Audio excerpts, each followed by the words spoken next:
All right. Greetings, brothers and sisters. Tonight is November 27th, 2024. Current time is 5:11 p.m. It's mass meeting for UNIA-ACL Division 421. We have the Dr. Julius Nyeri CBPM Division here in Atlanta. My name is Brother John Hargrove. I serve as president for the Division 421. Tonight's topic is Principles of the UNIA, and we'll be going into a speech delivered by Right Excellent Marcus Mosiah Garvey a little over 100 years ago. Okay. With that, we'll open with our rituals.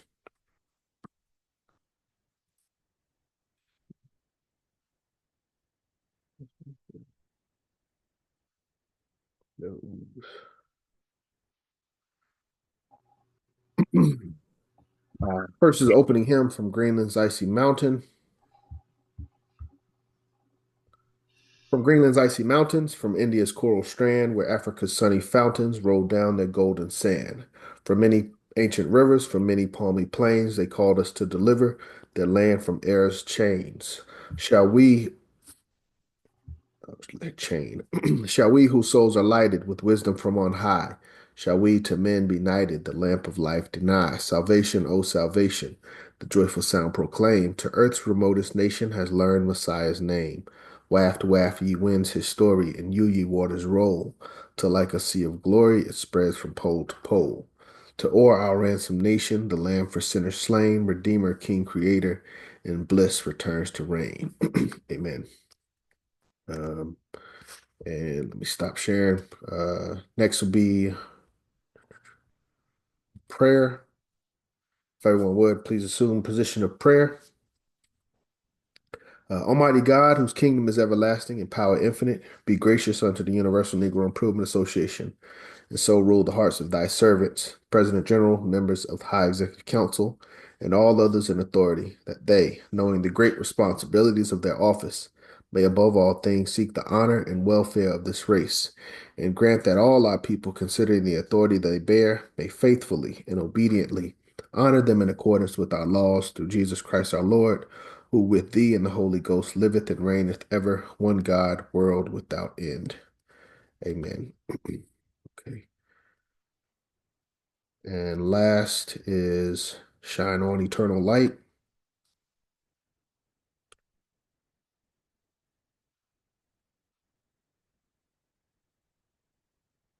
Shine on eternal light to greet our souls this day, dispels the gloominess of night and drive our doubts away. Our longing eye prepare when war and strife shall cease, to view the morn soon to appear, the new era of peace. Thy glorious church, O God, no kingdom can remove, made without hands, his blessed abode, the harbinger of love. Of all the gifts that flow from thy great throne above, we ask thee on our hearts bestow the gift of perfect love. My soul the light receives and dares the truth to prove, not in blind ignorance believes, but knows that God is love. Come, love, and give new birth to man's destructive mind. Spread where confusion reigns on earth, goodwill to all mankind. Shine on, eternal light. Thy penetrating ray shall turn the hour of darkest night into eternal day. Okay. Um, that takes care of our opening rituals. Do a brief roll call. Please be correct. Yes. Brief roll call. I have myself, Brother John, President. We have our Lady President, Sister Diane, Second Vice President, Brother Malik, Council General, Legal Defense Committee Coordinator, Attorney Hemotep, Second Lady Vice President, Sister Cecily, Recording Secretary, Brother Art, longtime member, Sister Bertha Rose, another longtime member out of New York, Dr. Shams, uh, and I believe it's iPad. I believe it's Sister Diane. Is that your iPad? Or is that someone else on iPad? iPad, can you identify yourself? I see something. Okay. Greetings, Sister. Thank you for joining. Makes 9 total on the call for tonight. Ground rules. Um, Please keep your lines muted when you're not speaking. When you do have the opportunity to speak, keep your comments limited to 3 minutes so that everyone can have a chance to share. Please take notes while we are reading or having a discussion. And when there is a time for questions, please feel free to share. Sisters, don't share your personal lines. Please share a business line or email. Don't use the N word. And please try to refrain from profanity. And other than that, have a good time, have fun. All right. And last opening item, well, prior to minutes from the previous meeting, is our preamble. Preamble of the Universal Negro Improvement Association states that the Universal Negro Improvement Association and African Communities League is a social, friendly, humanitarian, charitable, educational, institutional, constructive, and expansive society, and is founded by persons desiring to the utmost to work for the general uplift of the Negro peoples of the world, and the members pledge themselves to do all in their power to conserve the rights of their noble race and to respect the rights of all mankind, believing always in the brotherhood of man and the fatherhood of God. The motto of the organization is one God, one aim, one destiny. Therefore, let justice be done to all mankind, realizing that if the strong oppresses the weak, confusion and discontent will ever mark the path of man.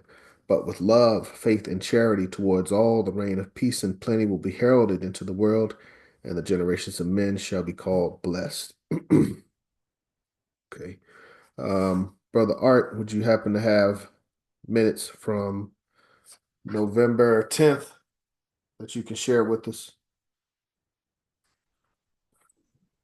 Yes,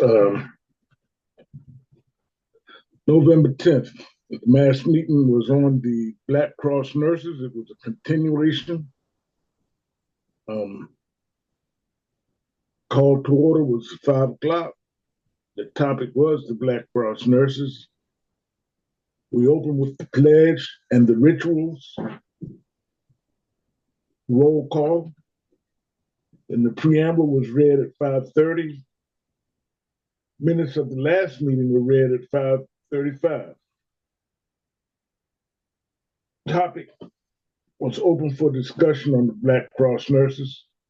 Diane had the mic and she explained the purpose of the Black Cross nurses and the need for the Black Cross nurses in the community. Mm. Diane has asked questions. Sister Zafia wanted to know more about the Black Cross nurses and how to join. President John discussed with the members the rules and objects of the Black Cross nurses. And at 7:05, we went to member share. There were 8 sisters that shared and 9 brothers that shared. At 8:20, the meeting closed. That's what I have. Race first. Excellent, excellent, Brother Art. Any questions or comments of officers or members on our November 10th meeting, our last meeting? Okay.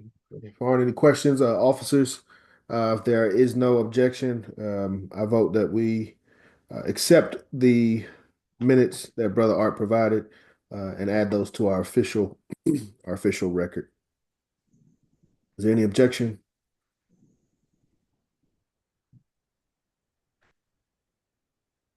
Right, that sounds like okay. Thank you, Brother Art. As soon as you can, take time and send me those, and I'll share those with our officers.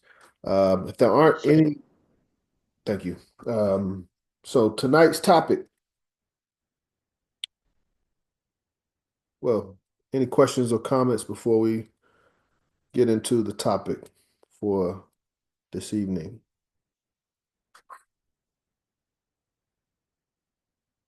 All right, all right. We'll probably need some volunteers. This is a long, lengthy speech. It's broken up into different sections, And we'll stop after each section and open the floor for discussion. Uh, okay, title of this speech. I hope everyone can see my screen. Yeah, they should be. Y'all should be able to see. Title of this speech: The Principles of the Universal Negro Improvement Association. Let me turn my camera off.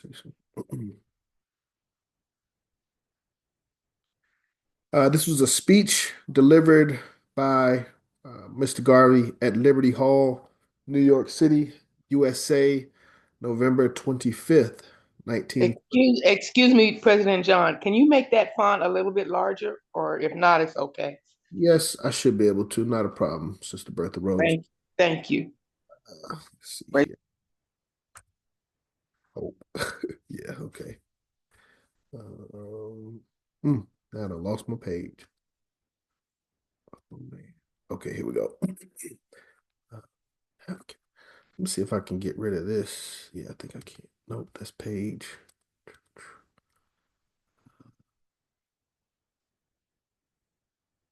Okay. That.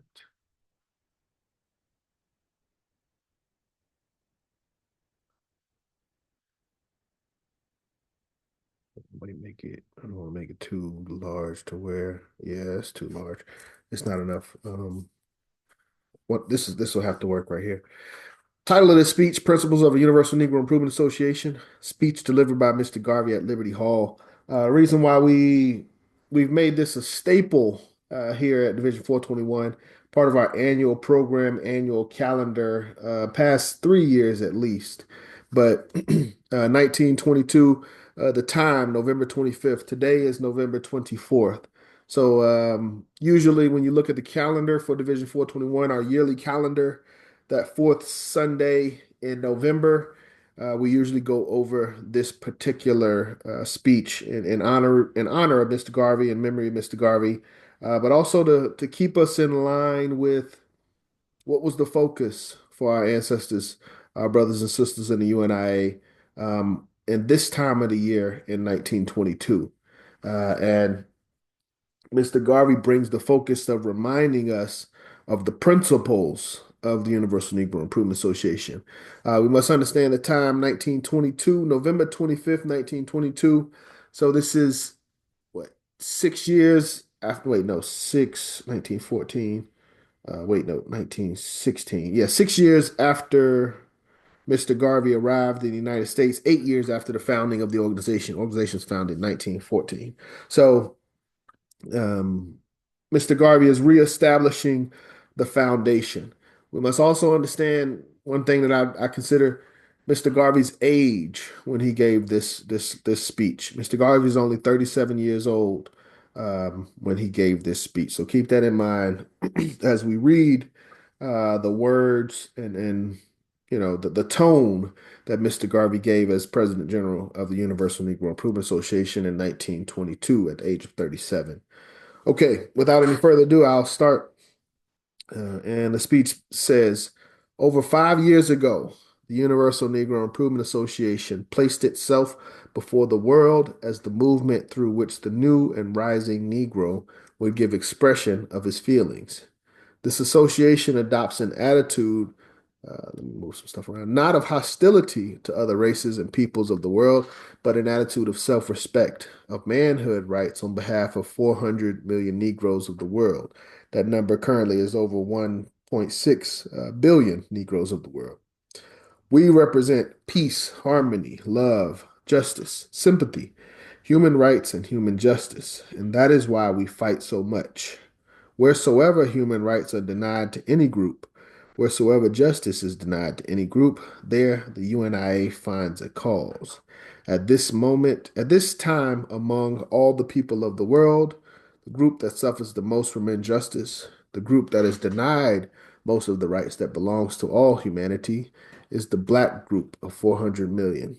Because of that injustice, because of that denial of our rights, we go forth under the leadership of the one who is always on the side of right to fight the common cause of humanity, to fight as we fought in the Revolutionary War, as we fought in the Civil War, as we fought in the Spanish-American War, as we fought in the war between 1914 and 18 on the battle plains of France and Flanders, as we fought up the heights of Mesopotamia.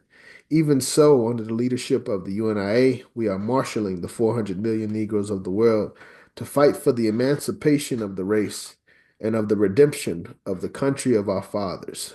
We represent a new line of thought among Negroes.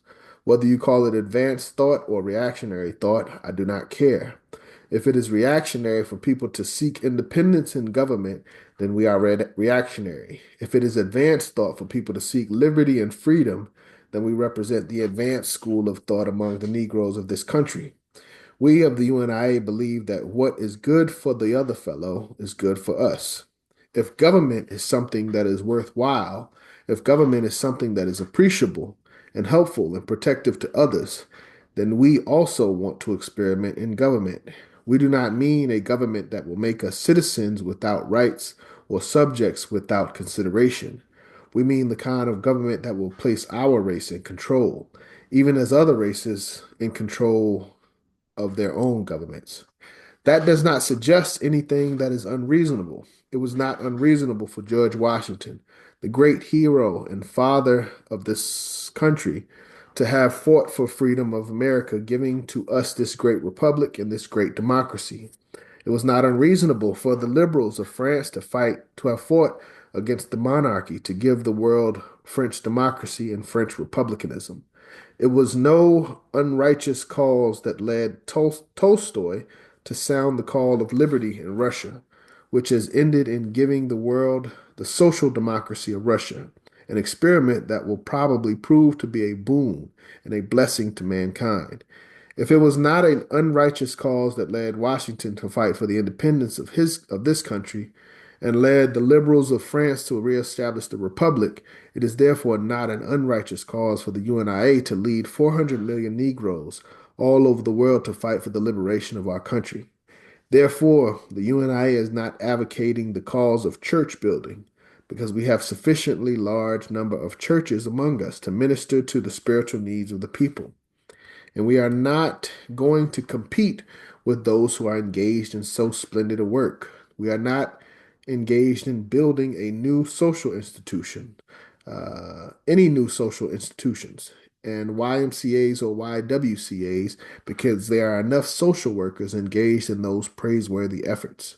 We are not engaged in politics because we have enough local politicians, Democrats, socialists, Soviets, etc., and the political situation is well taken care of.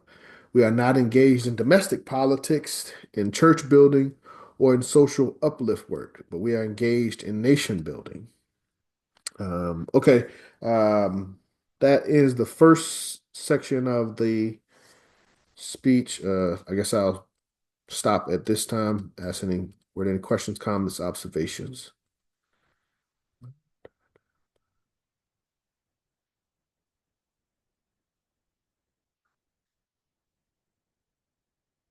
Principles of the Universal Negro Improvement Association.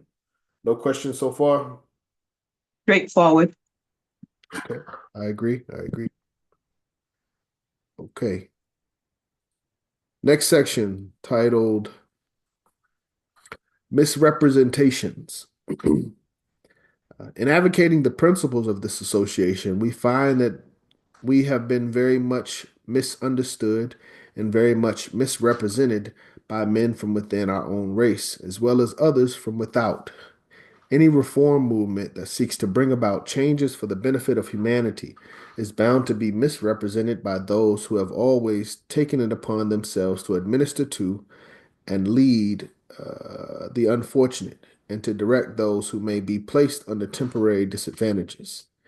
It has been so. It has been so in all of the movements, whether social or political. Hence, those of us in the Universal Negro Association, who lead, do not feel in any way embarrassed about this misrepresentation, about this misunderstanding as far as the aims and objects of the Universal Negro Improvement Association go. But those who probably would have taken kindly notice of this great movement have been led to believe that this movement seeks not to develop the good within the race, but to give expression to that which is most destructive and most harmful to society and to government. I desire to remove the misunderstanding that has been created in the minds of millions of people throughout the world in their relationship to the organization. The Universal Negro Improvement Association stands for the bigger brotherhood. The Universal Negro Improvement Association stands for human rights, not only for Negroes, but for all races.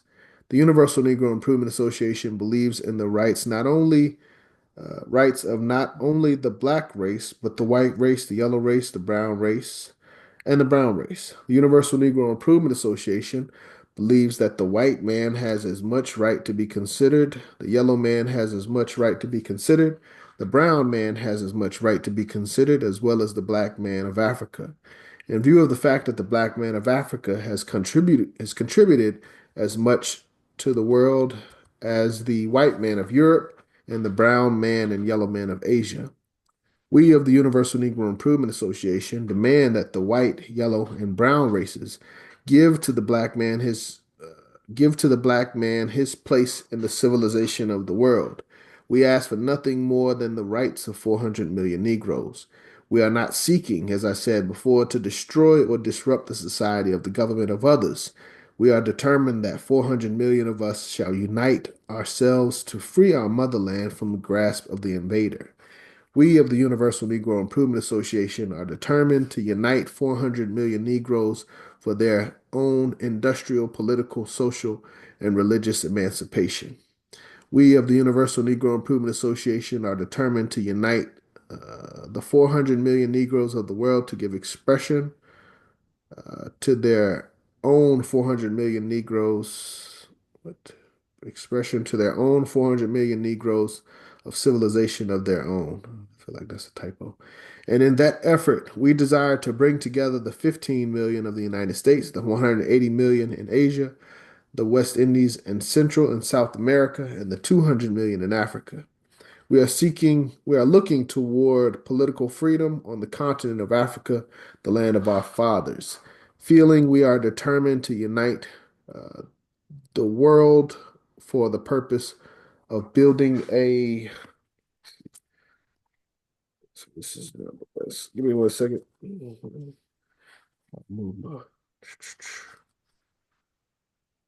This Kindle copy is not the best.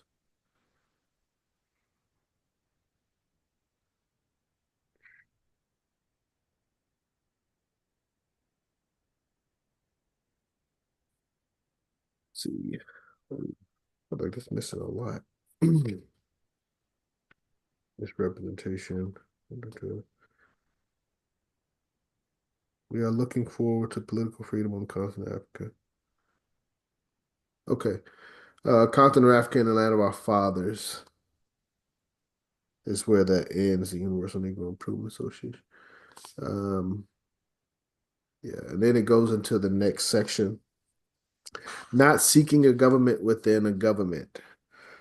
The Universal Negro Improvement Association is not seeking to build up another government within the bounds or borders of the United States of America.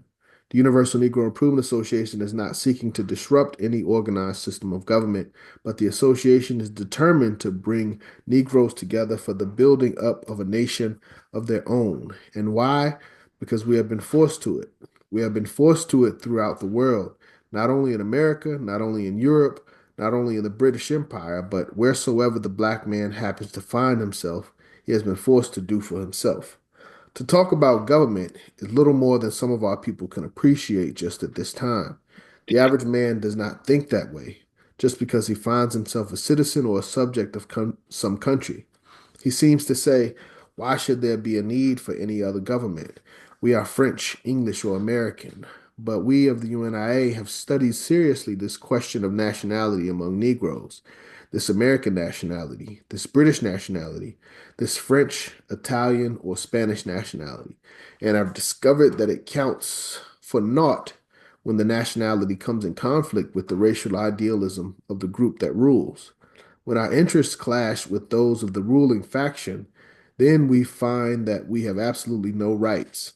In times of peace, when everything is all right, Negroes have a hard time wherever we go, wheresoever we find ourselves getting those rights that belong to us, in common with others whom we claim as fellow citizens, getting that consideration that should be ours by right of the Constitution, by right of the law, but in time of trouble, they make us all partners in the cause, as happened in the last war when we were partners, whether British, French, or American Negroes, and we were told that we must forget everything in an effort to save the nation. We have saved many nations in this manner, and we have lost our lives doing that before. Hundreds of thousands, nay, millions of black men lie buried under the ground due to that old time camouflage of saving the nation. We saved the British Empire. We saved the French Empire. We saved this glorious country more than once, and all that we have received for our sacrifices, and all that we have received, and all that we have received for what we have done, even in giving up our lives, is just what you are receiving now, just what I am receiving now. You and I fare no better in America, in the British Empire, or in any other part of the white world. We fare no better than any black man wheresoever he shows his head. And why? Because we have been satisfied to allow ourselves to be led, educated, and to be directed by the other fellow, who has always sought to lead in the world, to lead in the world in that direction that will satisfy him and strengthen his position. We have allowed ourselves for the last 500 years to be a race of followers, following every race that is led in the direction that they should make, that would make them more secure. The UNIA is reversing the old time order of things. We refuse to be followers anymore. We are leading ourselves. That means if any saving is to be done later on, whether it is saving this one nation or that one government, we are going to seek a method of saving Africa first. Why? And why Africa? Because Africa has become the grand prize of the nations. Africa has become the big game of the national hunters. Today, Africa looms as the greatest commercial, industrial, and political prize in the world. That ends that section. Questions, comments, or before I proceed? Um, just the observation that that speech could fit right into today. When you look at the American foreign policy with the continent of Africa, and when you look at the way Black people are still being treated in this country, the way Black people are used to funnel the are used to uh, feed the prison industrial complex, and we see how uh, all of a sudden Black people become important when their votes are supposed to count towards whoever is going to sit in the political office as president or whomever.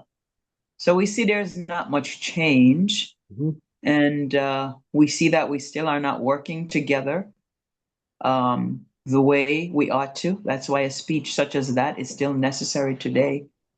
And we see that we've come far, but we still have a long way to go.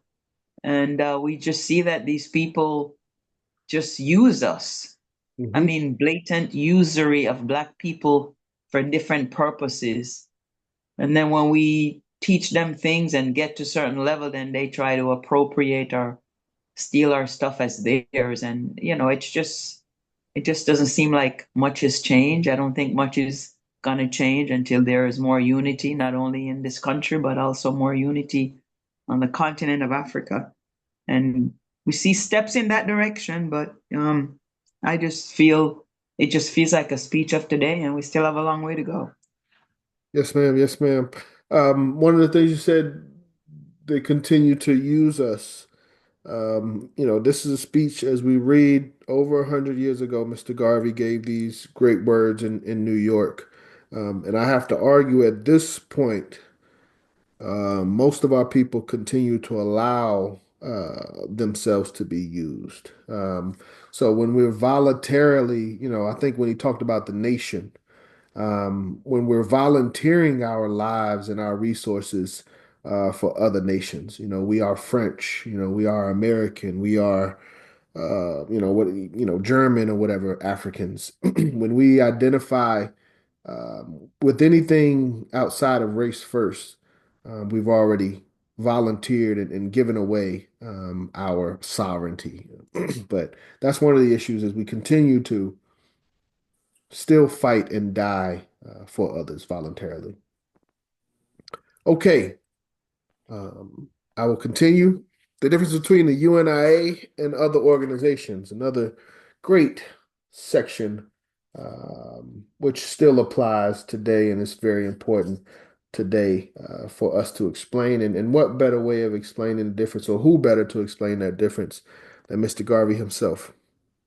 So Mr. Garvey says, the difference between the Universal Negro Improvement Association and the other movements of this country and probably the world is that the Universal Negro Improvement Association seeks independence of government, while the other organizations seek to make the Negro a secondary part of existing governments.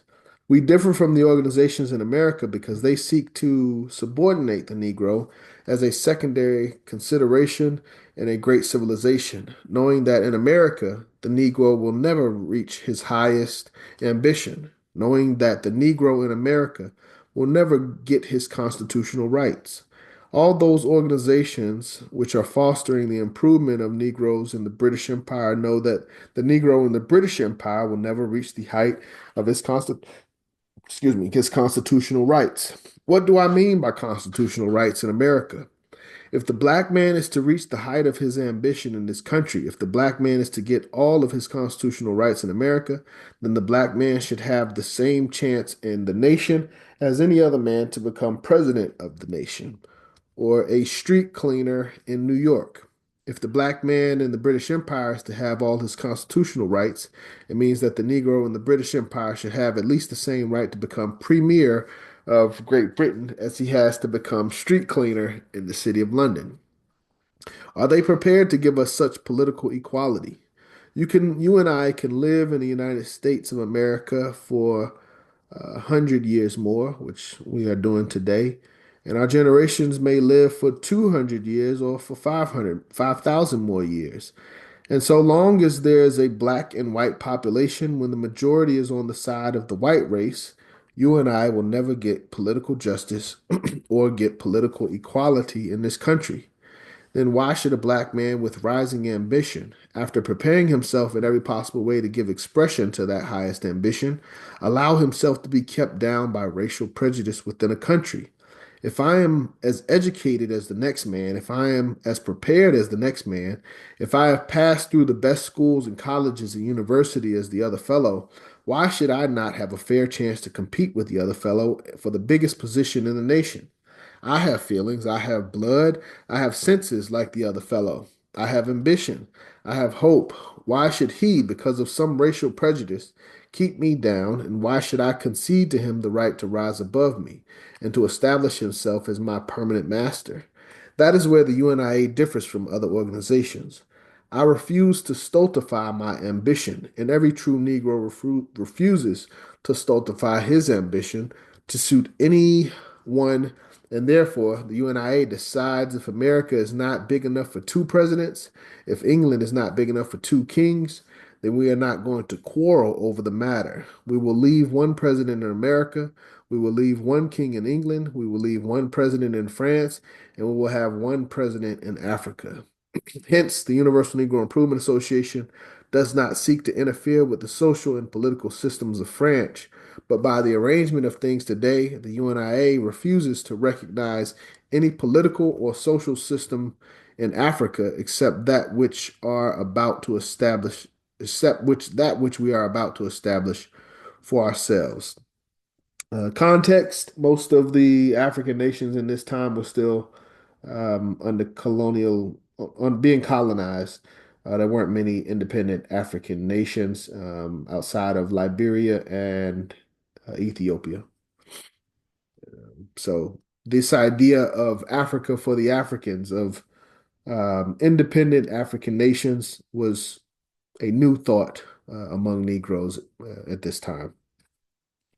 Okay, so that's the difference between the UNIA and other groups, as Mr. Garvey explains.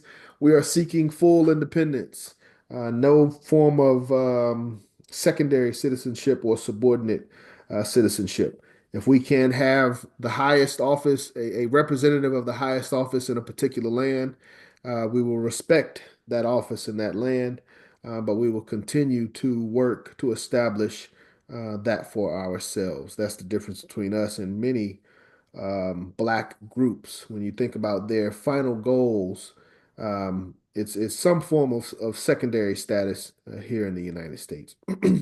Okay, preaching hate. We are not preaching hate, a propaganda of hate. We are not preaching a propaganda of hate against anybody.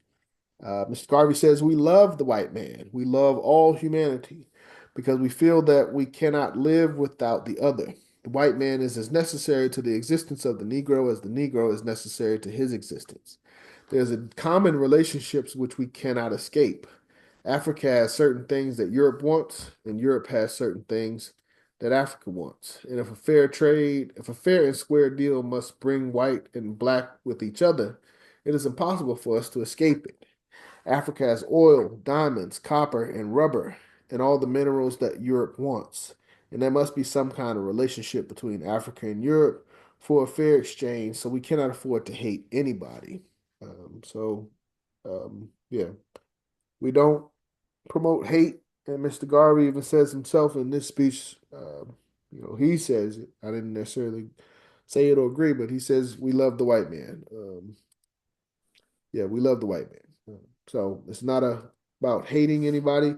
Um, it's about loving ourselves and loving our people. Okay. And I think this is the last section, Negroes ever ready to assist humanity's cause. But again, this title of this speech was Principles of the UNIA. And I think this section kind of summarizes a lot of our ultimate principles is the assistance of humanity. Negroes ever ready to assist humanity's cause. The question often asked is, what does it require to redeem a race and free a country? If it takes manpower, if it takes scientific intelligence, if it takes education of any kind, or if it takes blood, then the 400 million Negroes of the world have it. It took the combined manpower of the Allies to put down the mad determination of the Kaiser to impose German will upon the world and upon humanity. Among those who suppressed his mad ambition were 2 million Negroes who have not yet forgotten how to drive men across the firing line. Surely those of us who faced German shot and shell at the Marne, at Verdun, have not forgotten the order of our commander in chief, the cry that caused us to leave America in such mad haste when white fellow citizens of America refused to fight and said, quote, we do not believe in war, and therefore, even though we are American citizens and even though the nation is in danger, we will not go to war, end quote. When many of them cried out and said, quote, we are German, American, and we cannot fight, end quote. When so many white men refused to answer the call and dodged behind all kinds of excuses, 400,000 black men were ready without a question. It was because we were told it was a war of democracy. It was a war for the liberation of the weaker peoples of the world. We heard the cry of Woodrow Wilson, not because we liked him so, but because the things he said were of such a nature that it appealed to us as men. Wheresoever the cause of humanity stands in need of assistance, there you will find the Negro ever ready to serve. He has done it from the time of Christ up to now. When the whole world turned its back upon Christ, the man who was said to be the Son of God, when the world cried out, crucify him, when the world spurned him and spat upon him, it was a black man, Simon the Cyrenian, who took up the cross. Why? Because the cause of humanity appealed to him. When the black man saw the suffering Jew struggling under the heavy cross, he was willing to go to his assistance, and he bore that cross up to the heights of Calvary. In the spirit of Simon the Cyrenian, 1900 years ago, we answered the call of Woodrow Wilson, the call of a larger humanity. And it was for that, that we willingly rushed into the war from America, from the West Indies, over 100,000. It was for that we rushed into the war from Africa, 2 million of us. We met in France, Flanders, and in Mesopotamia. We fought unfalteringly. When the white men faltered and fell back on their battle lines and at the Marne and at Verdun, when they ran away from the charge of the German hordes, the black hellfighters stood before the cannonade, stood before the charge, and again they shouted, "There will be a hot time in the old town tonight." We made it so hot a few months after our appearance in France and on the various battlefronts. We succeeded in driving the German hordes across the Rhine and driving the Kaiser out of Germany and out of the Potsdam into Holland. We have never forgotten the prowess of war. We have been liberal minded enough to give our life's blood in France and Mesopotamia and elsewhere, fighting for the white man whom we have always assisted. Surely we have not forgotten to fight for ourselves. And when the time comes that the world will again give Africa an opportunity for freedom, surely 400 million black men will march out on the battle plains of Africa under the colors of the red, black, and green. We shall march out, yes, as black American citizens, as black British subjects, as black French citizens, as black Italians, or as black Spaniards. But we shall march out with a greater loyalty, the loyalty of race, race first. We shall march out in answer to the cry of our fathers, who cry out to us for the redemption of our own country, our motherland, Africa. We shall march out, not forgetting the blessings of America. We shall march out, not forgetting the blessings of civilization. We shall march out with a history of peace before and behind us, and surely that history shall be our breastplate. For how can man fight better than knowing that the cause for which he fights is righteous? How can man fight more gloriously than by knowing that behind him is a history of slavery, a history of bloody carnage and massacre inflicted upon a race because of its inability to protect itself and fight? Shall we not fight for the glorious opportunity of protecting and forever establishing ourselves as a mighty race and nation, never more to be disrespected by men? Glorious shall be the battle when the time comes to fight for our people and our race. We shall say to the millions who are in Africa to hold the fort, for we are 400 million strong. And that completes the speech titled Principles of the UNIA. And at the end, as it says, the summary is we must come together, we must organize, we must learn to voluntarily fight for ourselves as much and more so than we voluntarily fight for these other nations. But as Mr. Garvey says, this is in our blood, this is in our spirit, this is in our history. We have a desire to assist humanity. Mr. Garvey's just trying to focus that assistance to race first. All right, any questions, comments on this speech? I have a comment. Go ahead, late president. So the idea is to establish an independent government, and Garvey was alluding to the fact that our situation doesn't compare to anyone else. Mm-hmm. And the reason why our situation doesn't compare to anyone else, because no other people were taken from their native land and then enslaved. And then while they were away from their native land, with, you know, family destroyed and language stolen and all the other stuff that was stolen, then the same people set out to destroy and colonize the native land. So no other situation exists in that fashion. Our situation is unique. We were the only ones that were brought here against our will. Yeah. And one of the things that can cause development, like in the case of Africa, is we have to be the drivers of industry.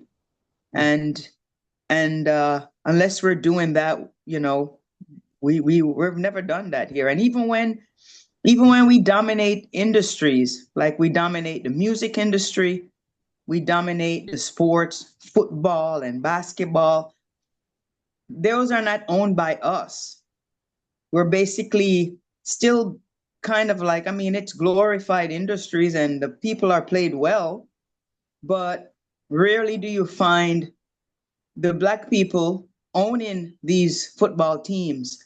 There's always some white person owning the team, and it's just we don't own those industry, and the amount of talents that are participating in the sports, we should be owners, but instead we're just pawns in that industry. Yes. So the only place that we can ever drive industry um, is gonna be Africa. Mm-hmm. And so and then the other thing that's always used, which is really terrible, anytime Black people stand up for each other, stand up to work with each other, stand up to reunite with each other, you find a situation where when you look at history, most of the hate was and still is being perpetuated against us. But the minute we talk about improving the race and doing for self, all of a sudden we have to make excuse and justify that we don't hate everybody else. Yeah. Yep. He's saying that we don't hate the white man. We do hate the white man. We don't love the white man over ourselves, or we shouldn't. But we're not. In other words, we don't love the white man, but we accept the white man in spite of his injustices and all the other stuff, etc., etc. In spite of all that, we tolerate, we live with, we coexist, but we don't, I wouldn't go as far as saying that we love the white man over our own race. And the white man don't love Black people over his race. The Jewish people don't love Jewish people over our race. So why should we even have to clarify that we don't hate the white man? We are not going out there lynching white people. So we shouldn't even have to justify that we don't hate them. We should hate them. And if we hate them, it's justified. But we're not lynching them. So I don't think we should have to make excuse about that. And then Okay, 1 second, 1 second. You're saying a lot. First, Mr. Garvey never said to love the white man over loving yourself. he didn't, but he said we love the white man. Yes, he did. Right. I don't love the white man. I tolerate the white man in spite of his crap. But I'm not gonna say I'm not saying he imply we should love him over ourselves. There's nowhere that he implies that. Right. But I'm saying, why do we have to say when they're out there doing all the horrible, horrific things against us, they don't say we love the Black man, let's make an anti-lynching bill. They don't do any of that. So why are we sitting here saying we love this man? I'm not saying we should live with hate, because hate is a horrible thing on the human psyche. But what I'm saying is it's race first. Yes. Regardless of how we feel about the white man. We must love the Black man, we must love the Black women. And we should get rid of the self-hate and the disunity that was brought up on us through the propaganda and conditioning of the white man. So that's all I have to add. Thank you, sister. We're not saying that Mr. Garvey's statement of loving the white man overrides love of race first, are we? No, not at all. But what I'm saying is we shouldn't even have to mention that. But it always happens, when Malcolm X is out there fighting for Black people, all of a sudden he's marked as violence and whatever. They shot him down. Thomas Sankara, everybody that has fought for Black people gets shot down or some kind of demonization. And, I think it's just far time that we're not saying that we don't hate the white man, because our action shows that we don't hate him, but we have to turn everything into loving ourselves. And I know Garvey's not implying that we're going to love the man. Obviously not. He doesn't preach that. But I'm just saying it's really amazing that we have to justify our movement. We have to justify loving self. We have to justify everything. And then even when we try to get together with Africans, not saying that we can't, and there's a lot of good things happening today, But even when we try to get together with our fellow Africans, like in the case of Liberia, we still are so brainwashed by the white man. He goes there and spread propaganda, and we still side with him over our own people. So that's all. I mean, these are just things coming to mind as you were reading. I Understand. don't know if it's so much as a hatred. I think it's dealing with the fact of the truth. Sister You know what I'm Desiree, saying? Race first. thank you, Sister Desiree. We got a few individuals with their hands up. What was I All right, I'm gonna put my hand up. going Yeah, because we're gonna talk about the hate. You know what I'm saying? I don't know. It's not Sister hate, it's Desiree, reality. one second. All Sister right. Desiree. We got a brother had his hand up. Dr. Shams, you've been patient. Race first. Race first, Dr. Shams. Yeah, I can see the contrast between Noble Drew Ali and the teachings of Marcus Messiah Garvey now. Noble Drew Ali stated that just because you're born in the United States does not mean necessarily you have to be a citizen. Mm-hmm. He was into nation building as well. And he intended for us to have our own independent nation and government. He went to Havana, Cuba, and declared us Moorish Americans so we could have our own government. That's why the Moorish American government exists today. Peace and race first. Race first, Dr. Shams. Would you Moorish American citizenship is outside of American citizenship? Yes, So we don't. A lot of Moors don't consider themselves United States citizens, and a lot of kill you over that and say they do. It works both ways. There are all kinds of Moors out here, just like there are all kinds of Hebrew Israelites, all kinds of Muslims, all kinds of everything out here. But for the Moorish American government, no, we do not declare ourselves to be United States citizens. We are citizens of the Moorish American government. And no man has any business in another man's government.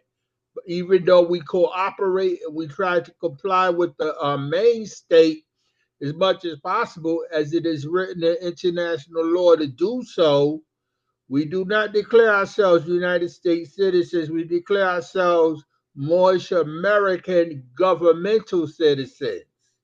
Peace and race first. race first. Thank you, Dr. Shams. Briefly, I remember now where I was comment in regards to Sister Diane. This not preaching hate again.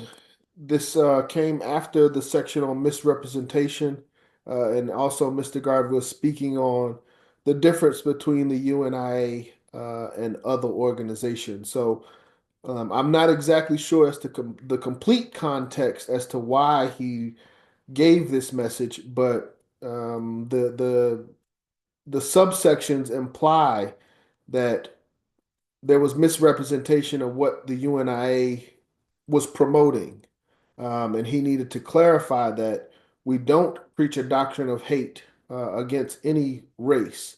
It's a understanding of, people will tell you about the human race, and that's what Mr. Garvey is alluding to. All of the races play a part, and if we really value, humanity, then we will respect each race for what they, quote unquote, potentially provide. Right. Right. But the point I was making is that there hasn't been any Black organization, nobody, no Black Panther, no Black organization has ever gone out there and preached hate. Never. They always, most of the organizations Exactly. that I'm Never. aware of, they respect their own race and they want to better and improve their race because we're the race that's been shit on, excuse my French. But at the same time, we're never ever preach hating anyone's race. So the whole idea of saying Black people or Black organizations are teaching hate, that's just negative, horrible, and horrific propaganda. And the whole thing about them giving us freedom, we can't wait for them to give us freedom. They'll never give us freedom. We have to take our freedom. So we never preach hate, and we're taking our freedom and living our lives, human right, human dignity, just like anyone else. So So yeah, I get it, but I just find it appalling that we have to clarify that we don't hate white people or any other race. I see that we have to still do that, and I think it's really appalling that we have to. Even though I mean that was Exactly. back then, it still exists today where we're still doing that. Yes, well, I mean, at the end of the day, we are a nation within a nation seeking independence. And as Mr. Garvey said, in the lessons, we have to have a respectful relationship because they have the right, potentially to shut us down at any moment. So we can't even have And the. that's not true either. They don't have the right to shut us down at any moment. And we can be because Yeah, we finish, Sister all Desiree. okay. All right. I'm just waiting for my chance because this is malarkey. Okay. As Mr. Garvey teaches, we must have a respectful relationship with the government because we are behind enemy lines. So instead of even giving the illusion that there could be some form of hate being taught or preached, he makes it very clear. We're not preaching hate. We love the white man, according to Mr. Garvey, but our focus and our attention is on our people, not anyone else. I think that's the takeaway that I think we may be missing in this discussion. Sister Desiree? All right, so yeah, all this is malarkey. First of all, we were here way before there was any type of colonialism and whatsoever. The United States government wasn't formulated until 1789. And then don't forget about the great earthquake that happened over 130 million years ago when the land was already connected with each other. And then they wonder, well, how you get over here? How you get over there? The separation that came from the Atlantic Ocean. Now, as us being Moorish American, right? Moorish American, this country is our country. And we have the documents and everything to prove it. And when you sit over there and say that, for Marcus Garvey to sit over there and say, we love the white man, you will never hear Noble Jew Ali say that, because that is not a fact, Jack. See, this is the thing right here. And it's not about promoting hate. The Caucasoid, the troglodyte, the Annanite constantly day in and day out and tell you that they don't like you. They don't like the color of your skin. They sit around there and they demonize our children. They turn around, they hang our men, hang our women. If there was a time that you didn't even know if your husband was going to come home from work safely, and then we supposed to sit back and say we love, right? There's nothing wrong with us wanting better for our brothers and sisters, for our culture, for our carbonated. We don't have to bow down and give these jokers any type of recognition. What we have to do is have our own foundation and create it on what needs to be done, and stop allowing them jokers to be a focus of us. Let me tell you something. I do not love Caucasians. I do not. I am not racist, but I have a prejudices. Race first. If you're talking about that red, black, and green flag, I'm not bowing down to you, and I'm not formulating whatever needs to be formulated. What did our ancestors do when they came and got their independence? Not only in Jamaica, they showed you right then, but also in Haiti. Ain't nobody playing, and you're going to tell our ancestors that they are supposed to, after everything they've done, they have turned around, burned down your houses, dropped bombs on you right here in the United States of America, stole your land and gave it to their counterparts, sit over there and shoot you down in the middle of the street, and you supposed to turn around and talk about you love something, but you can't look in that mirror and say that you love yourself, right? I'm free. I'm not on the plantation no more. And our freedom comes from us getting our freedom, and that's what we're supposed to have. We got the paperwork. We got the research.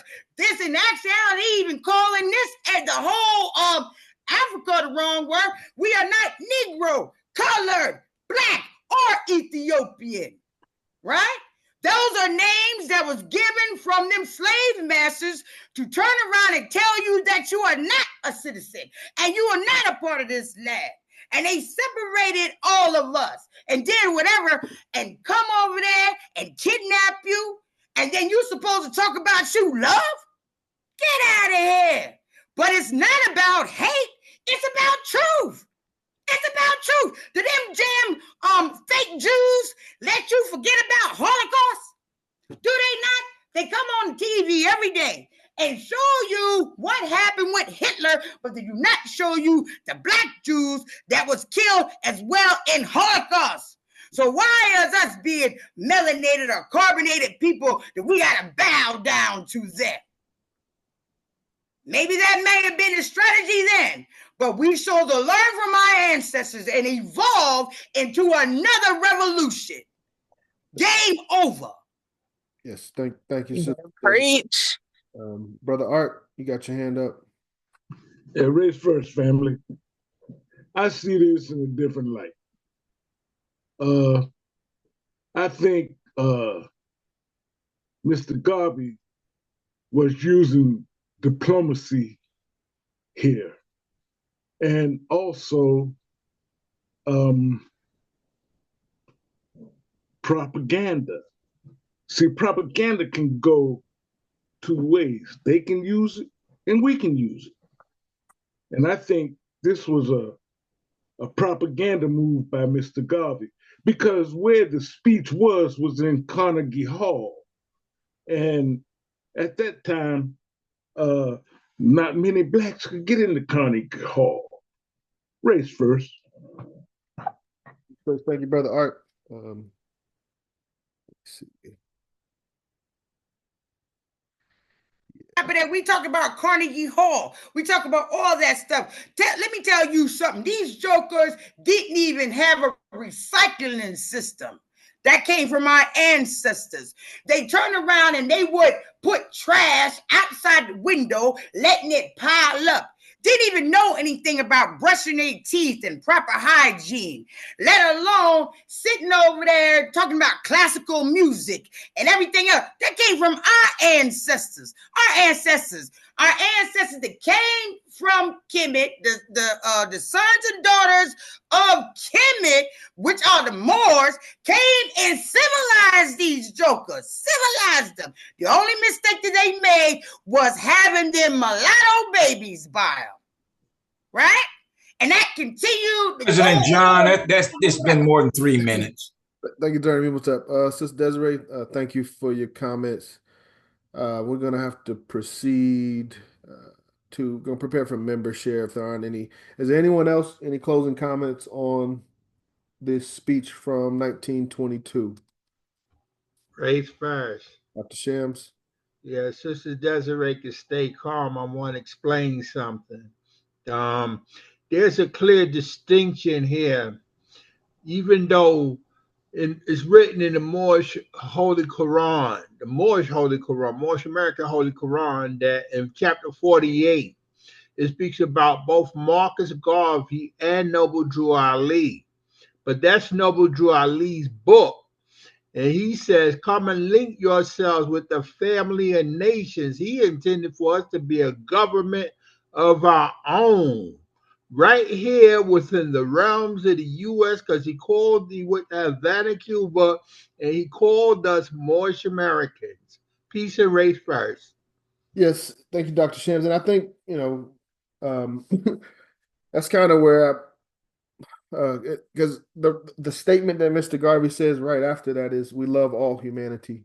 And that's something that we really have to consider as modern Garveyites. Do we, in the 21st century, as Garveyites, do we still love all humanity? I got to get my chart. No, and I say no, and I'm not doing that. Even when I have my own and my own building, it's for my brothers and sisters, and no Annanite, Troglodyte, Canaanite is coming up in my spot.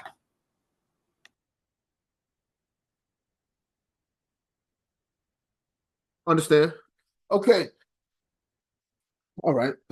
So yes, again, officers, that's something, we are reading the words of Mr. Garvey. We desire to have that title of Garveyites. I think it's good that we understand what Mr. Garvey's philosophy and teachings was. And again, this is Mr. Garvey at the age of 37, providing these words, these statements, and these opinions. Okay. I just one statement, I just want to say I do believe that Black people on a whole love all humanity. We always love all humanity. It's like it almost like it goes without saying. Even if you look at Africa, these people from all over the place, they come and go as they please, more or less.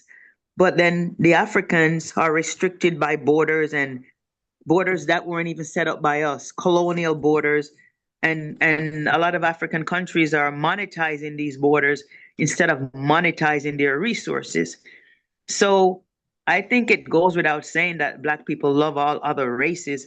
The problem is sometimes we do this at the detriment of our own races. And that's what, and I agree with Brother Art that that Mr. Garvey was skilled at reverse propaganda and he was skilled at diplomacy. So no means when I hear him say love, I know that he means to love all of humanity, all of mankind. So, but yeah, we love everyone, and that is a plus, but that can also work against us. Yeah. So that's all I have to add race first. Yes. Like, for example, every time Haiti goes through something, they try to get over here, they turn the boats back, but they let everybody else come over here, but they kill the Haitians when they want to come over here, right? And get away with all that's going on in Haiti. Anytime there's a brother or sister of color that comes here, they don't. But look what they did with the Ukrainians and all them. They did Martha's Vineyard and open it up. Oh, they got limousine service, got the jokers on the news singing songs like they can really sing something. You know what I'm saying? And then we're supposed to love them? I say no, hell no, and ain't gonna happen on my watch. Thank you, Sister Desiree. Sister Herlin and Brother Omasius. Sister Herlin.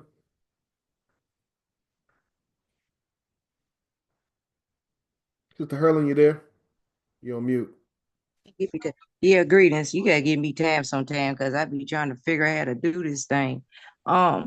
I just get one thing. Y'all be speaking about the Moors American, but I found out from a roster, but I still found out myself the Moors sold us out. Moors was the one led Christopher Columbus up in Jamaica.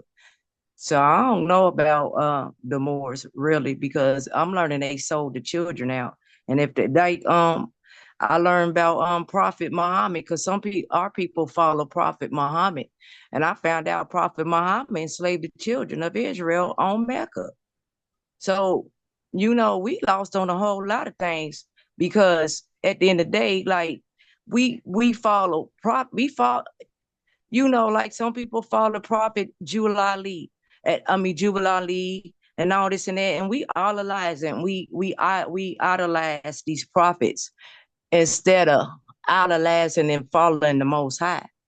Like, nobody's, no following the Most High. But I tell you what's the biggest thing our people sleep on. These Black people is sending their kids to Catholic schools. And I'm like, this is crazy. This is real crazy. Why do Black folks the biggest plantation? Yeah, they the one crucified us. They crucified us, and we want to send our children, like Malcolm X said, only a fool will let the enemy educate their child. And the Catholics is the biggest enemy we got on the block. That's why I didn't go vote.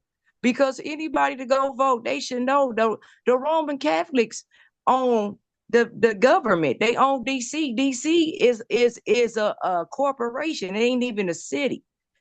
Trump was already president with the corporation anyway. And nobody didn't understand that. Okay, because our folks don't matter. They don't give a shit about us. But that Morris America, I ain't down with that Morris because I found out they sold us at one of my rosters. He can't stand the Moors. That's who started breaking it down to me. But I freed my man up. I said, okay, I got to go find out for myself. But one day, on Instagram, I followed one of the reggae artists, and he put up something. And I started reading the thread. And I started looking at all these rosters talking about how the Moors led Christopher Columbus up, the one helped Christopher Columbus get up in Jamaica, and they sold us out. So if the Moors sold us out, I don't want to be connected to them niggas neither.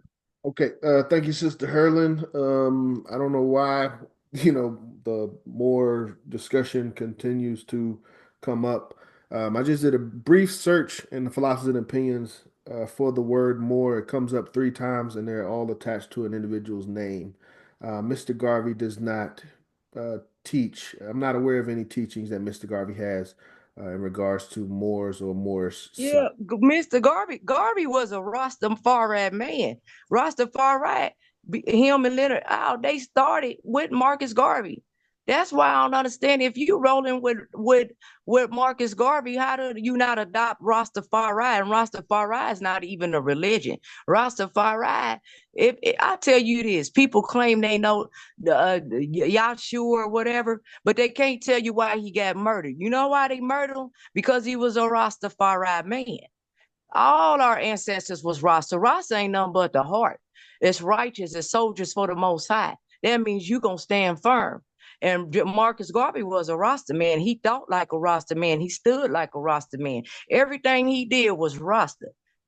Cause when Black economics, he built on Black economics. But if you go on the scripture, the Bible speaks of Black economics. It told Israel, trade amongst yourself. We weren't supposed to go work for our enemy. We ain't even supposed to be on this soil. And the scripture said we were supposed to return back to the land that was sent from us. We ain't even supposed to be here. We were supposed to do what we were supposed to do and go back. If you learned about the story about Meshach and Daniel that was the story. When Daniel got done serving, they got time serving their time with Babylon. They was going back home like we were supposed to. We ain't supposed to be here. So what are we working towards to? We should be working towards building our own land up out of here. We ain't supposed to be going back. That's why Marcus Garvey knew it. Marcus Garvey knew it. That's I'm why not leaving here. My ancestors here, and I'm staying here. Listen, let me just finish. I listen to you. Let me just Mr. finish. Herlin, please, 30 Let seconds. me just finish. Let me finish. That's why Marcus Garvey came over here to bring us back. Y'all don't get what Marcus Garvey. If y'all get Marcus Garvey, then you will know who the Trinity is. ISIS didn't took her energy and reformed it into flesh in Marcus Garvey. Marcus Garvey wasn't nothing but ISIS. Why you think Ethiopia ain't been conquered? Because ISIS came out of there. Ethiopia ain't nothing but Kemet. It ain't nothing but Egypt. And that's where she was born. That's where she came out of. So the Most High wasn't gonna let you conquer where the birthplace. That's why she transferred into Marcus Garvey, came over here to get her children to come back home. We were supposed to come back home. Y'all keep wanting to stay here. Yeah, our people was here. Stay here if you want to, but why do we want to stay here and keep fighting when we can go build our own land? Go build it. Let them have it. Let them have it. You know what I'm saying? Our ancestors was everywhere. The Hispanics they are ancestors. The Mexicans, we was everywhere. We weren't just here. We weren't even here, and if people don't even know, why you think they flipped the map over? Because this is part of Egypt too. Don't y'all get that? I'm in Ohio right now, from Ohio, and if you know about Ohio, they got the tonal pipes. They got the streets, the tonal of Egyptian, the name of Egypt. Mr. Herlin. Egyptian. Sister Herlin. Thank you. We still got a couple people with the hand up. Okay, that's fine. Thank you. Please, individuals that missed the ground rules in the beginning when we opened, please keep your comments limited to 3 minutes. Brother Macias, thank you for being patient. Oh, I'll let Dr. Sam go respond to that first. Dr. Shams. Raise first. First. Yes, first of all, I would like to say that I have done some research on being a Moor and Moorish America, and there's 2 books I'm going to make reference to. The first one is the second edition of the the second edition of the American Heritage Dictionary. And I looked up Moor, I looked up the word Moor, I looked up the word Moorish, and I came up I also looked up the word Morocco because all three words are related. Now, when I looked up the word Morocco, what it gave me in the fine print of the Old English definition for it, it means Morocco, which means that at one time, according to Moorish American philosophy or history, tradition, whatever you want to call it, knowledge, the whole entire universe at one time was called Morocco. And that's where the name Moor come from. Moorish and Moors came from out of ancient, the northwest coast, the east west coast, and the southwest coast of ancient Africa. We were enslaved by the Moroccan government, who was the head of Africa, the African continent at one time, according to the book of Ali, the book of Ali that can be obtained from the Moorish American government. And according to that book, I'm gonna sit in the hallway so I can hear a little better, okay? Go ahead, Dr. Shams. Everybody, please keep your lines muted. According to the book of Ali, which can be obtained from the Moorish American government.land. Moorish American government.land. I'm putting in the chat for you. But at one time, the Moroccan government was the capital of the African continent back in around the time when the Moors conquered the Spaniards. And around that time, it was blacks, which were Moors, because also Moreno, which is in Spanish, means black. It was the Europeans and the Arabs who sold us into slavery. I agree with you. But what does that have to do with Noble Drew Ali, who came in 1886 after the fact and established who the Moorish Americans are today? It's two different. Right. Hey, I can't help it, but when you said the Arabs sold us into slavery, you right. And that's where that Muslim religion came from. Because when they sold us into where the Arabs, Israel male children is the Arabs. And when they enslaved us first. And when they enslaved us with their Muslim religion. And then they gave us to the Europeans, then Christianity came. Go ahead. I'm sorry. I didn't want to, I just had to say that. That's why I look at my people, they fall in that Muslim religion. And when Prophet and they don't know Prophet, what I don't even like to call him no prophet because he can't be no prophet when he enslaved the children. A lot of people enslaved the children of Israel. We got more enemies than we know. That's why I keep telling us we got to stop following them religions. That's why we put one God, one authority. Until we get to one God authority, we're going to be in bondage for the rest of our life. Sister Hurlin, do you have anything to say in regards to the principles of the UNIA? That is the principles UNI. Thank you, Sister Hurlin. Dr. Shams? Yes, sir. If I can continue, I'm going to go into Islam now. And the Dr. Shams, what does Islam have to do with the principles of the UNIA? Well, the principles of the UNIA deals with love, truth, peace, freedom, and justice with equality and unity, just like the Moors. And beyond that, what is the relationship? Beyond that, what is the relationship to free us from slavery, to free us from oppression? If you could hold that for membership, I don't think that has anything to do with the topic that we went through today. It has to do with what Sister Hurlin just said pertaining to Islam. Yes, sir. I did want to give you a minute to address it, but if I could have the time back, Dr. Shams, I appreciate you so much. I did want to allow you to address that, and I appreciate you, man. Like you said, you did address it, and you said you did agree, but Marcus Garvey did create this government as a government that it was for. It doesn't pertain to a landmass. Doesn't pertain to a nationality. It pertains to a race of people.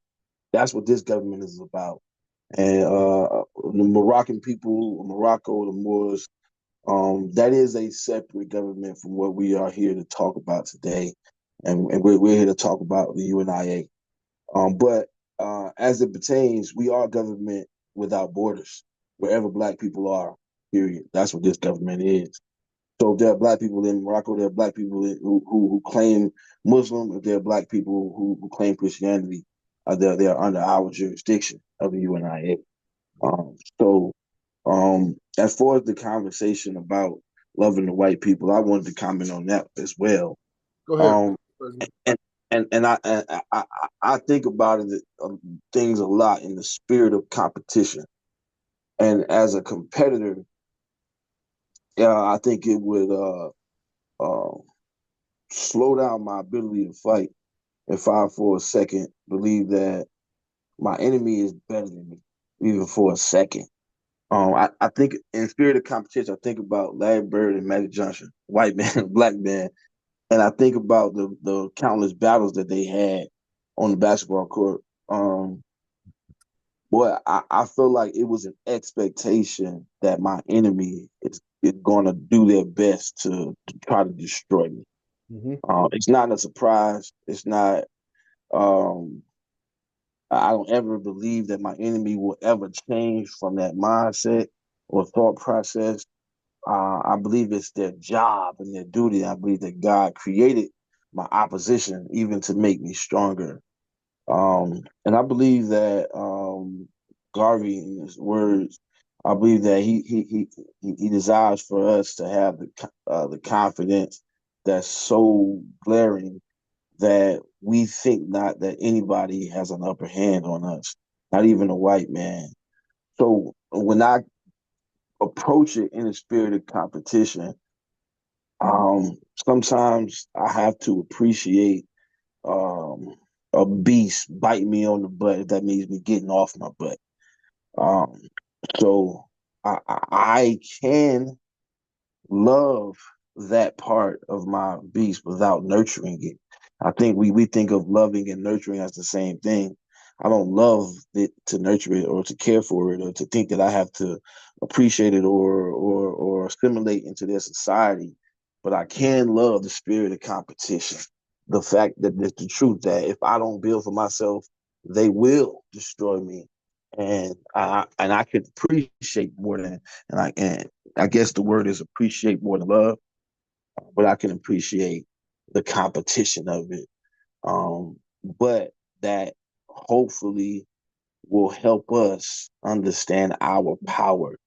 And I think about my children as they try to fight me sometimes, and in playful manner.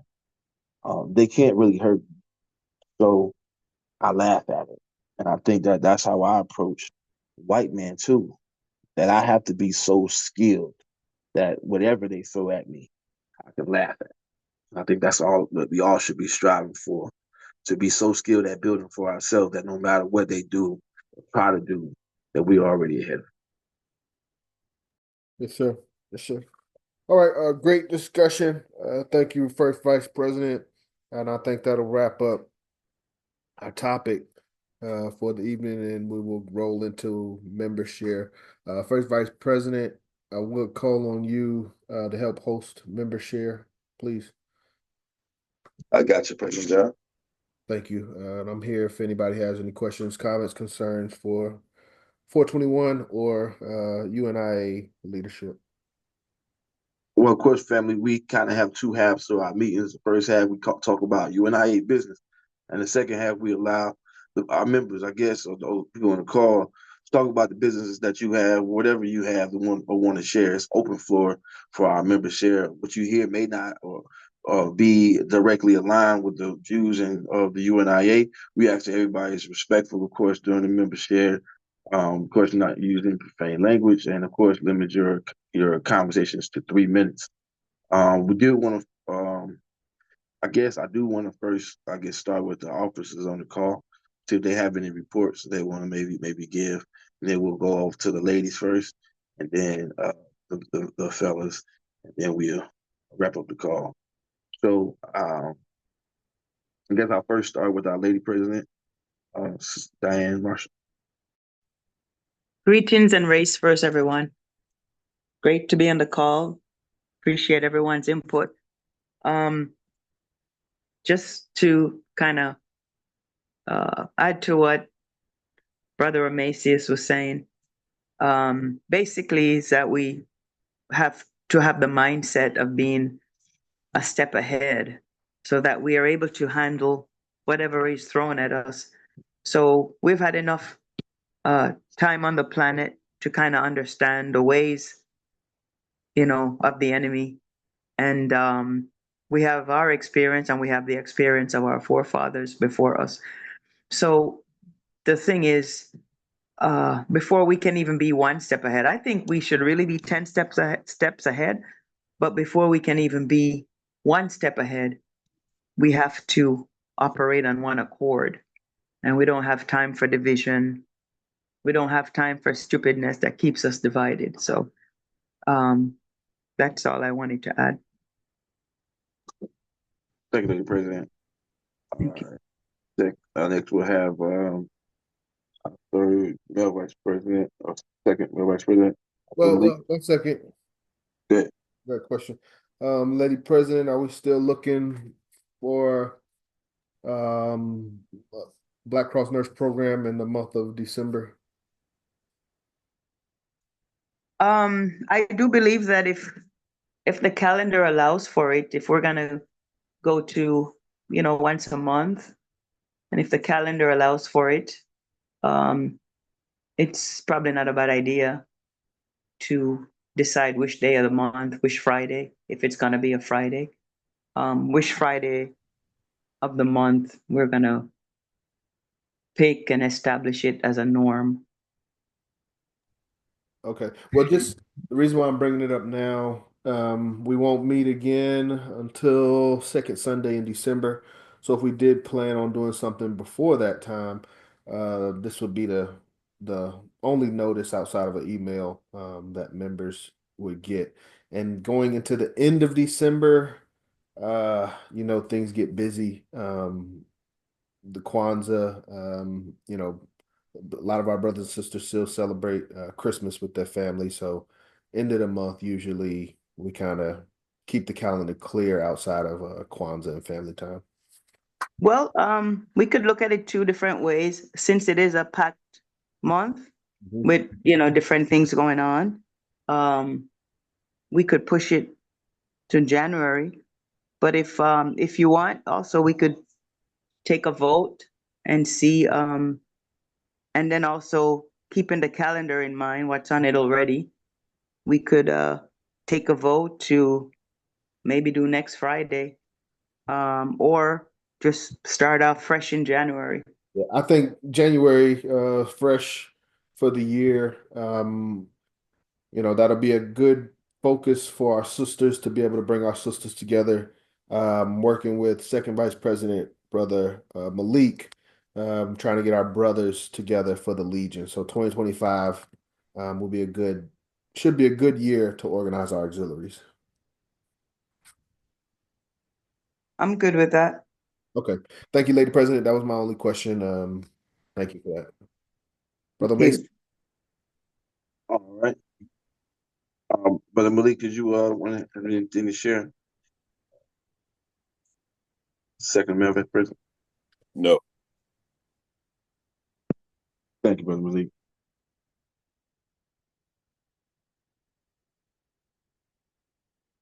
Okay, next we will go to our council, Sister Cecily. Hey, family. Race first. Well, I appreciate this meeting. I appreciate all opportunities given to learn about Garvey and the history of this organization. Although I think we need to really focus on now and the future. And we spend a lot of time, learning about history and education and all that. But I also heard this word whenever President John first read the preamble that said expansive. And that's what we need to be focusing on, our expansion. Race first.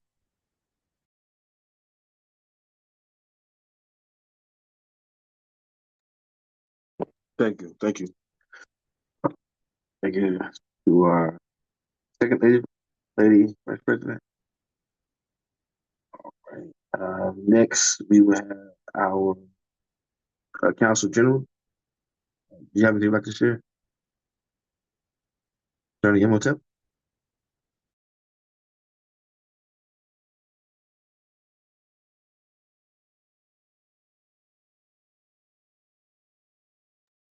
Attorney Second to get you on mute. mute. And yeah. Attorney Imhotep, you on mute. If you're speaking.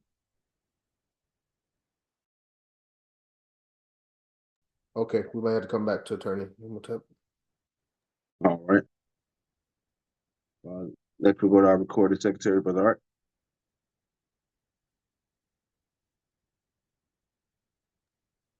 Race first, family.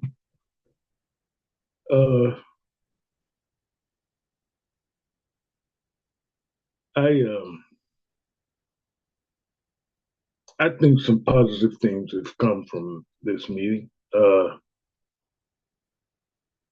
think a lot of us still don't know Mr. Garvey and the concept that he set out for us. And a lot of us need to study him. Race first. Race first. Thank you. All right. Next, we'll have Dr. Cooley. Thank you, First Vice President Omaisis. Welcome. Thank you for the vibrant discussion. I really enjoyed every minute of it. And I agree with Brother Art, that there's a lot we still need to learn about Garvey. Being in the organization for a year or 2 years or 3 years is not good enough. We still got a long way to go, and understand the full philosophy of the Honorable Monsieur Marcus Garvey. Thank you so much to everybody, especially to our President John, for always, being on top of the game, for, taking the time to educate us. And Lady President Diane, for your contributions, very moving, very inspiring. I loved the comments you made. I sensed exactly the same sentiments as you were sharing. And thank you so much for, the honest shares. We don't have to be afraid to speak up of what is in our hearts, how we feel. We don't have to be afraid, to open up. Yeah, so I really enjoyed the entire discussion. Sister Desiree, always a blessing to listen to you. You motivate me, you inspire me. I love listening to you. Thank you to everybody. Dr. Shams, the meeting was brilliant. I don't have much more to say. I'm still learning. I got a lot to learn. There's a lot. And as I've been listening, I'm like, we need a conference. We need a workshop. We need a getaway, a week's workshop where we go through there's so much information that we still need to go through. But thank God, these steps that we are taking are making a difference. We're not just sitting with our arms folded. Thank you so much, President John. Thank you, First Vice President Omaisis. You're welcome. Thank you, Dr. Cooley. All right. Our officers. I might have missed it because they were messing with the Wi-Fi. Is it my turn yet? Actually, I was going to go to Sister Bertha Rose. I don't think we've heard from her yet, Sister Desiree. That's where I was going to go next. We'll come to you in shortly. Sister Bertha Rose. Haven't heard from you yet.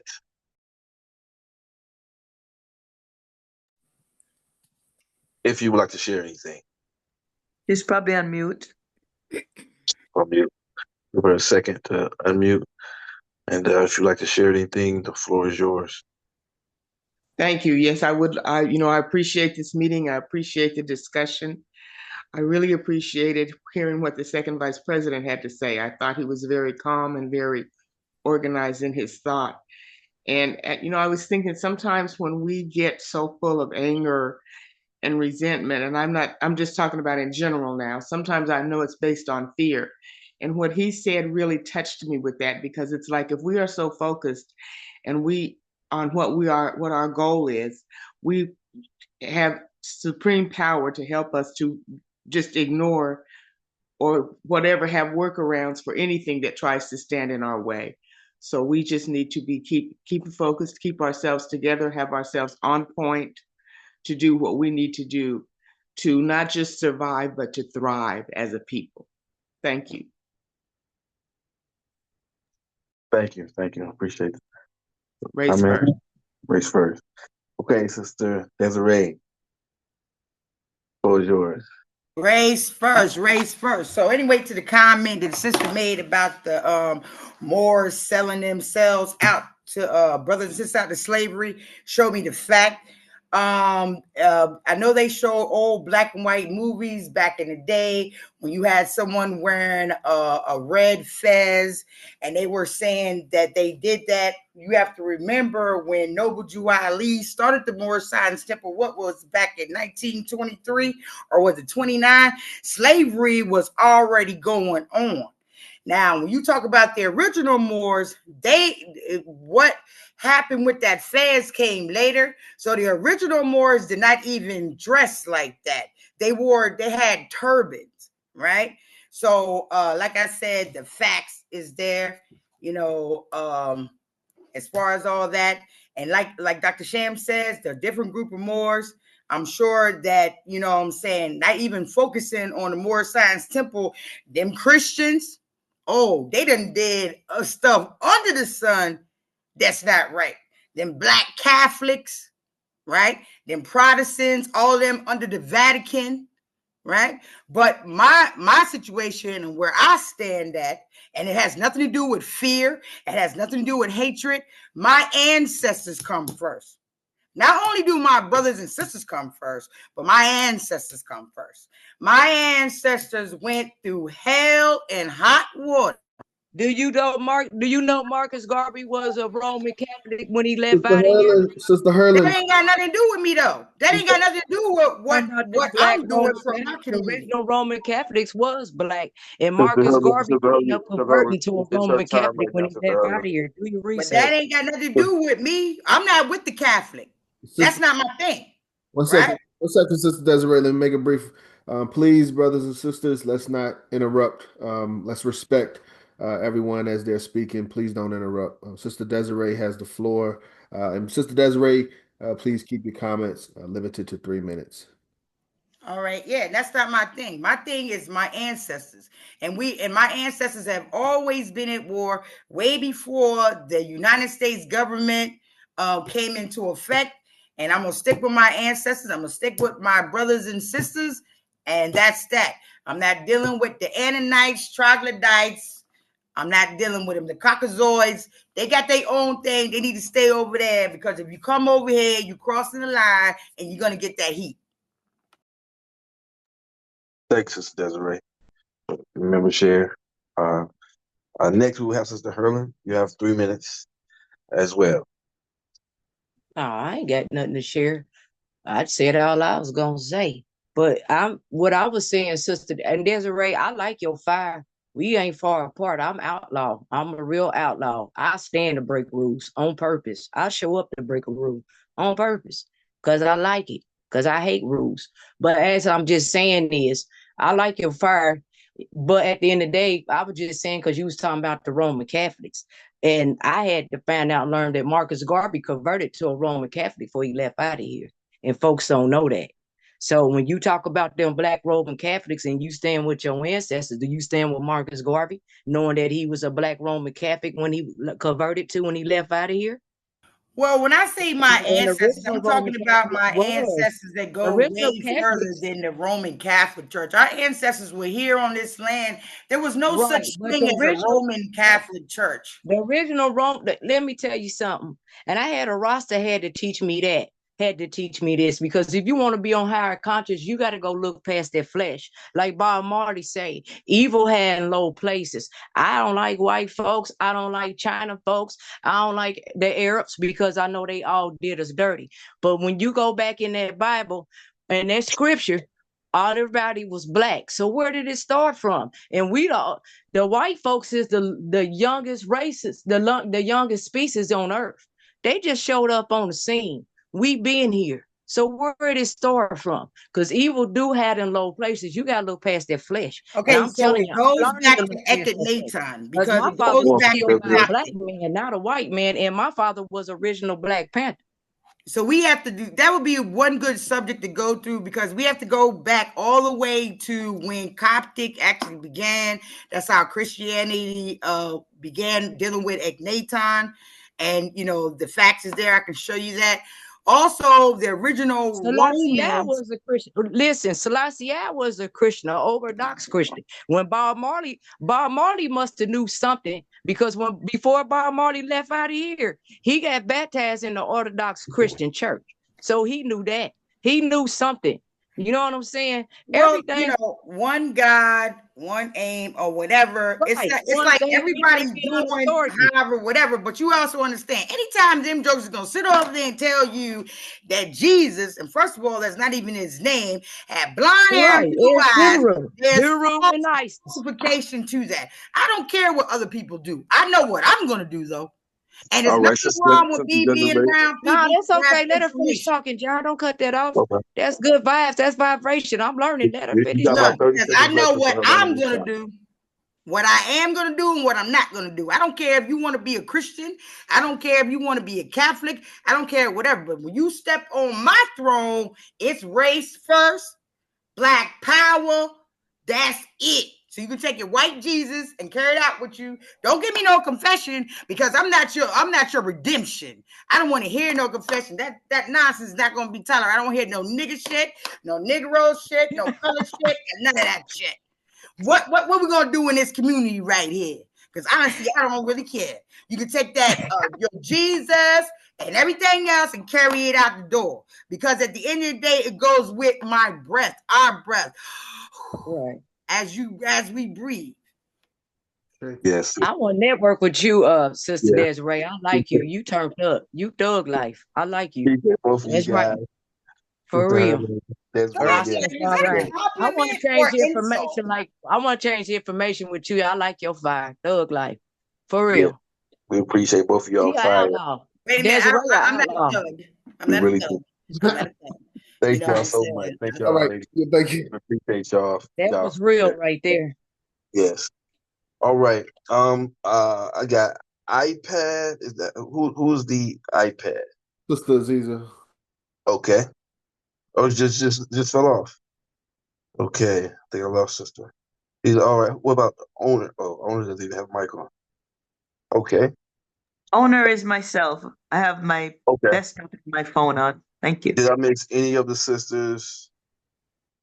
I don't see any others. Okay. Any sisters before I move to the brothers? All right. Brother Maurice just fell off. I think that's all. All right.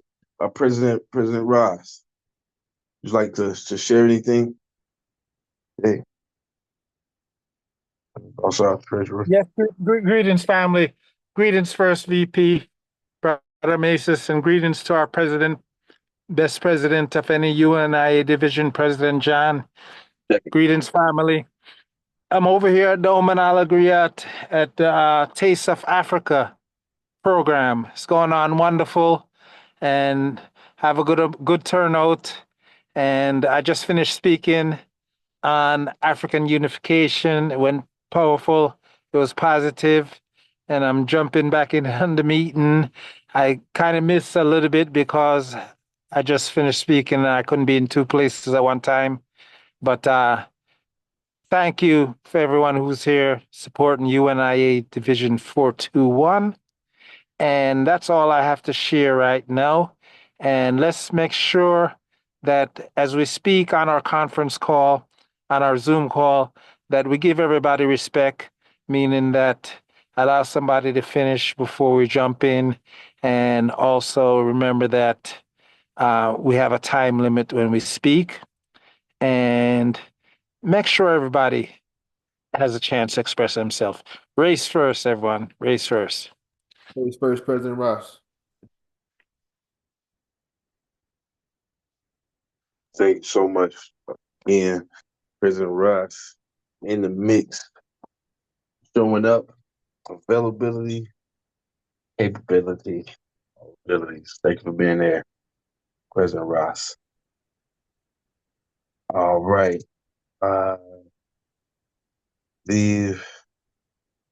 There's my Dr. Shamps.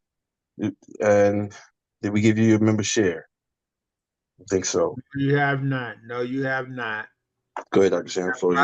That's why I have my hand up, so you don't forget me. Didn't forget you. Okay. Gotcha. Yes, sir. Not a problem. Raise first. What I want to say to start off, to sum it all up, is that a lot of our skin folk are not our kinfolk at all. And we were enslaved by the head of the African continent at that time before 1611, starting with Columbus in 1492, around the 1400s, with the Moroccan government, the Moors of Morocco being in control of the African continent. We were enslaved by the blacks, the Arabs, and the Europeans. Now, let me go into Islam and explain a little bit about that one. Prophet Muhammad, peace and blessings be upon him, as I would say, he had wars with his own desert Arab tribe, which was the Quraysh. If you read into Islamic history, if you know Islam, sitting around kicking with the boys, we talk about what all could Sorry be. about that. Dr. Shamps, apologies. If you know Islamic history, Prophet Muhammad had wars with his own Quraysh tribe that he came from. There's a Surah 49, the Holy Quran, where the desert Arabs proclaim that we are Muslims. And Allah answers them back, the created universe according to Muslims. Allah answers them back and says, think not that you have made yourself Muslims. You have only submitted your wills. But if you have faith, Allah will not belittle the deeds that you do. Before the advent of Prophet Muhammad, the Arabs were pagans. They would slaughter their women, children, and let their menfolk live, just like they're doing here in the United States right now. You know, but there's another surah, another chapter in the Holy Quran called Munafiqun, or the hypocrites. The hypocrites are what makes it bad for Islam to be pictured and viewed many times the way it is.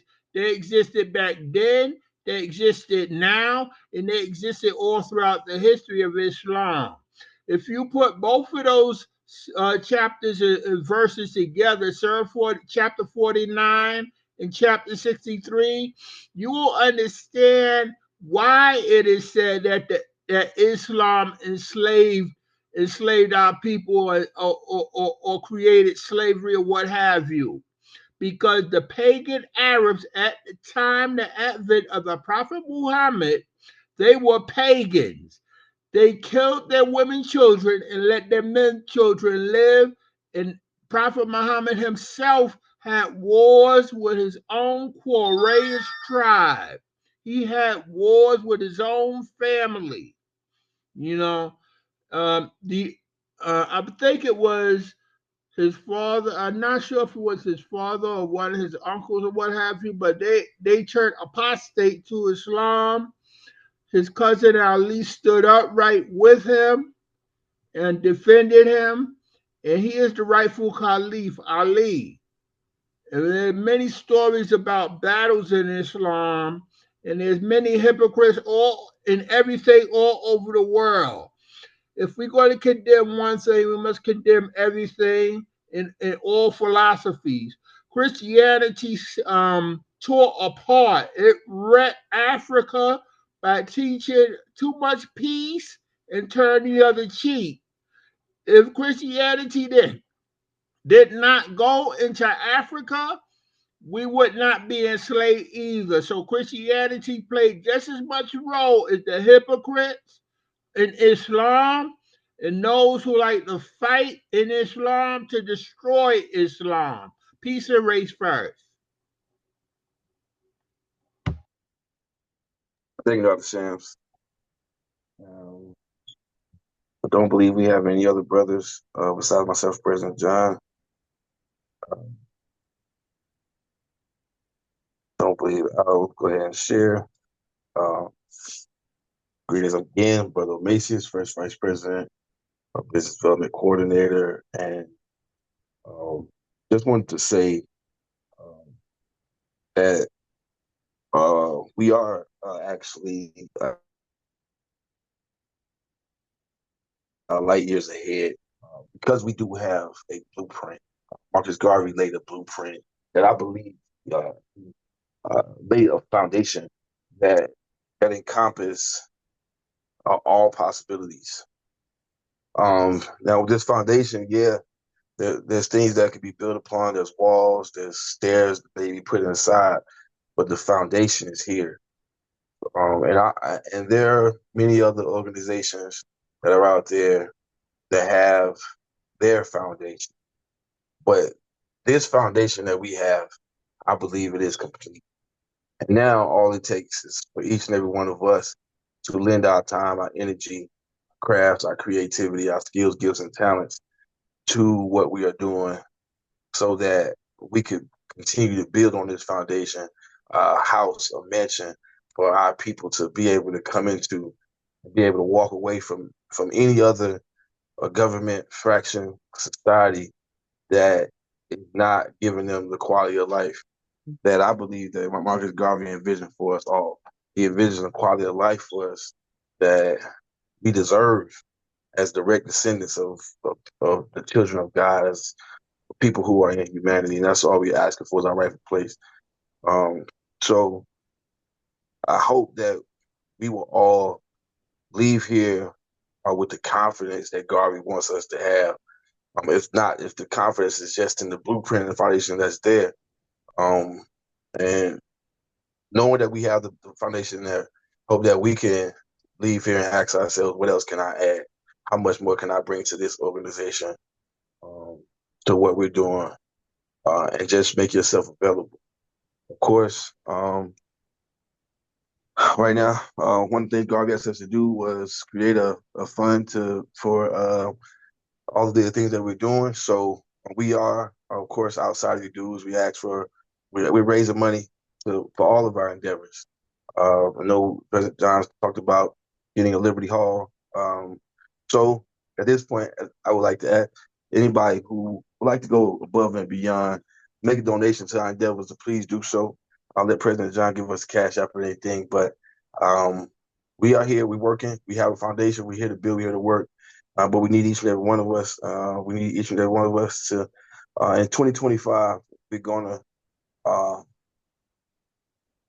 have to do our best job, not a better job, but our best job, because our people deserve it.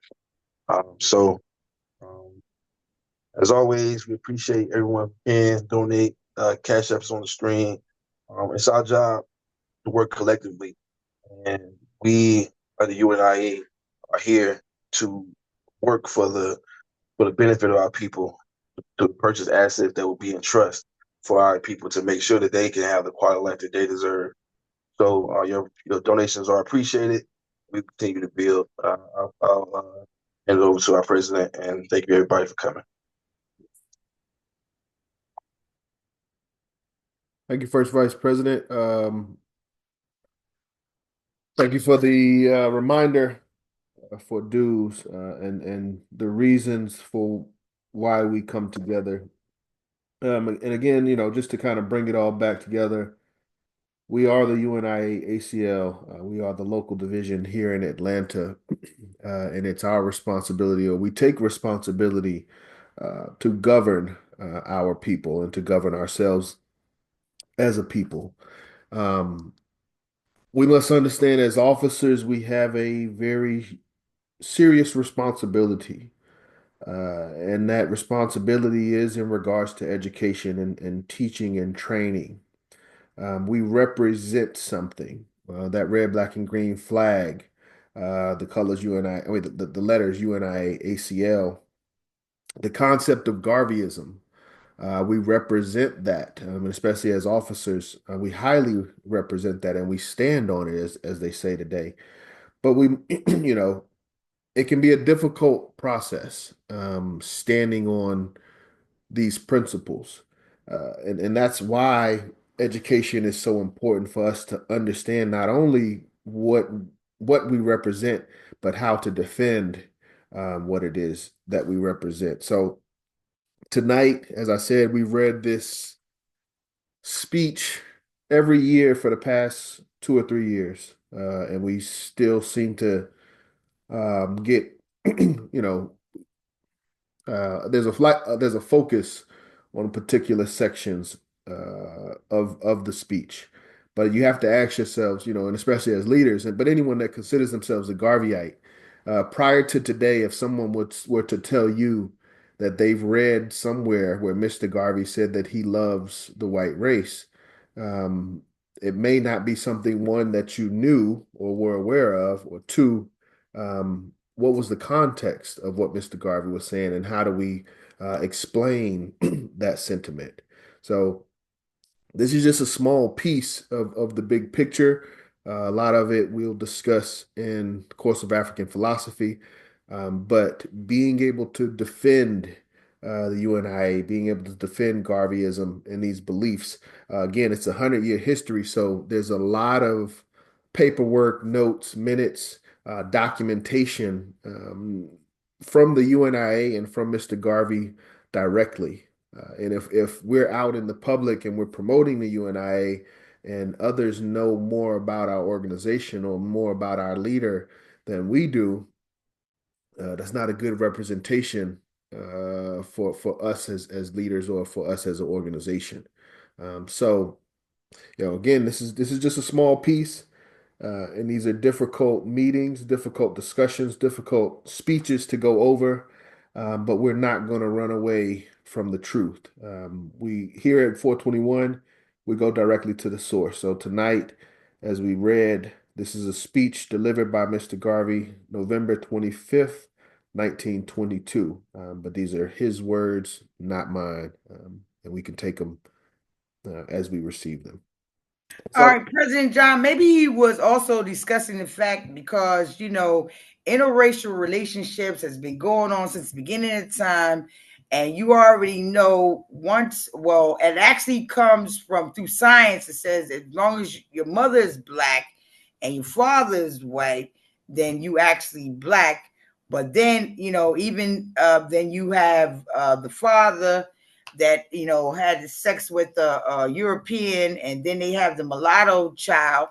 Maybe the love might have been there, but when you use the word love, that aspect. I mean, even in Sunday school today in the Moorish Science Temple of America, we were talking about that love, and with that love also became dealing with principles, yes, and everything else. You know what I mean? So maybe Marcus Garvey when he used that word freely, saying love, because there's a lot of aspects when it comes to love. Matter of fact, everybody on here, was 13 people on here.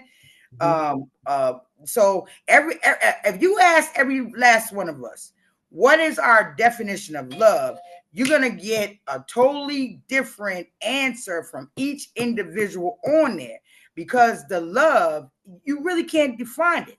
That's why when Noble Drew Ali went from love, he went to what? Peace. You know what I'm saying? But, Marcus Garvey's not alive, so we really don't know what he was saying at that point, right? but there's a lot of aspects to that word alone, because love is very broad, very broad. Thank you, Sister Desiree. You correct the understanding. But again, some of the things we do know, Mr. Garvey did speak those words at the age of 37. And again, he expounded not only, to a detail to a particular group, but right after that, he made it very clear we love all humanity. And I think that is where that's the question that we must answer again as modern Garveyites. In 1922, Mr. Garvey, as President General, could clearly say at the age of 37 that he loved all humanity. Can we say the same today? That's the question we have to ask, and in a position that we have to make as a race. That's all I've got. Dr. Shams, I saw your hand just popped up. Closing out. Yes, race first. I just wanted to say, don't neglect my website. Please visit my website for research information, education, job opportunity, citizenship, membership, what have you, at Not Helpful, USA Legislation's people.braesites.com. I put it in the chat for everybody. That's Not Helpful, USA Legislation's people.braesites.com. Peace and race first. Race first. Race first. I just want to say one more thing, President John. Now, also, you have tribes in Africa, not only in the motherland, in that maximum, but you also have other brothers and sisters that live in the South, and there's certain areas that they do not allow Caucasians in. And I know that in the Akan tribe, and some of the Akan tribes, they believe that, all of them should be slaughtered. That means the mother, the father, the children, and this and that. Now, I don't do nothing when it comes to children, and I can't help that how their parents have raised them. But we have to have a place as brothers and sisters, as Asiatics, to come somewhere that we feel safe and we're able to speak about what's really going on in our communities, be able to speak freely. You can't speak freely around no Caucasoid. You can't speak freely around no troglodyte. You cannot, because you're sitting around there trying to figure out, are you hurting someone's feelings? And then on top of that, when you have someone that's married to a troglodyte, they're compromised. You see what I'm saying? Because they have children by this being, right? So there it goes again, that love, right? Because they have children, that love right there that follows suit on that. Yes. That's why it goes back to the science. And he said that when the mother with that mitochondria cell has that baby, right? They already know they are ours, right? And like he said, all skin folk are not your kinfolk. But I just know how I'm going to stand when I have my own, and it's going to be a safe place for my brothers and sisters, not for everybody else, my brothers and sisters. Understand. One thing I wanted to say to that, and I think Brother Macy had touched on it, I think, but Mr. Garvey teaches us to study history, particularly the history of man. And he teaches us that the African race is the beginning of humanity and the beginning of civilization. So all other races come from the African race. And in a sense, we are the mother and father of humanity. And I've come to look at the other races and their dysfunction as unruly children. But again, that's not a cause to throw them out or get rid of them or anything like that. That's a cause for us to stand up and reclaim our position again as the mother and father of this planet and to establish order. The children have taken over, and now we've come to dislike the children when we've relinquished our position, and that's the problem itself. Sister Hurlin, you had your hand up. Oh, I didn't want too much. All this is just move. I'm just moved by this meeting tonight, and I just thought about it. We should set up a trip, and we all go over there to Marcus Garvey's land, to his grave, and everything. Go over there. Let's make a Marcus Garvey trip. Cause how better to learn better from Marcus Garvey for where he from, where the root. And Chairman John, when you talking about Marcus Garvey was built on humanity, I can agree with you on that because he's a Rasta man, and that's what Rastafari has built on: one love, one heart. Yes, It's ma'am. one destiny. It's one love because flesh, high and low places. And I'm with you, Desiree. I hate white folk. I mean, strongly dislike. My grandmama say, you ain't supposed to hate because Exactly. they get the power of you. I can't stand white women because I know white women is the devil. That's the devil. They the daughter of Babylon. Because that's where the war gonna be. That Semitic woman and that white woman. We gonna have to go to war with her because that whore stole our milk and our babies and hung our men and scattered our animals four corners of the earth. So I'm down with you. But Yes. we gotta look past that flesh. I'm just saying with you, with Chairman, I can agree with you. Marcus Garvey will be all about humanity because he was a Rasta man, and Rastafari stands firm on one love. You know what I'm saying? One love, one heart, destiny. You know. And that's the thing. The other races, we see them in some, the best way I can say it, as a nuisance. But we should not give them enough emphasis to take the power for us to hate them. I think of it like, like a bug or something, an ant or a roach. It may And be a then you get problem. rid of it, right? You put that pesticides on and get rid of it. Now, people Hold keep on, Sister saying Desiree. Islamic, Desiree, but Sister Desiree. I'm Um, just commenting. Somebody said right here, Islamic. Desiree, you're interrupting. You're Okay, I interrupting. apologize for interrupting, but more signs symbol Islamism, and we're Muslims. Muslim, not Muslim, Muslims. And we are Moorish American. This land is our land. Thank you.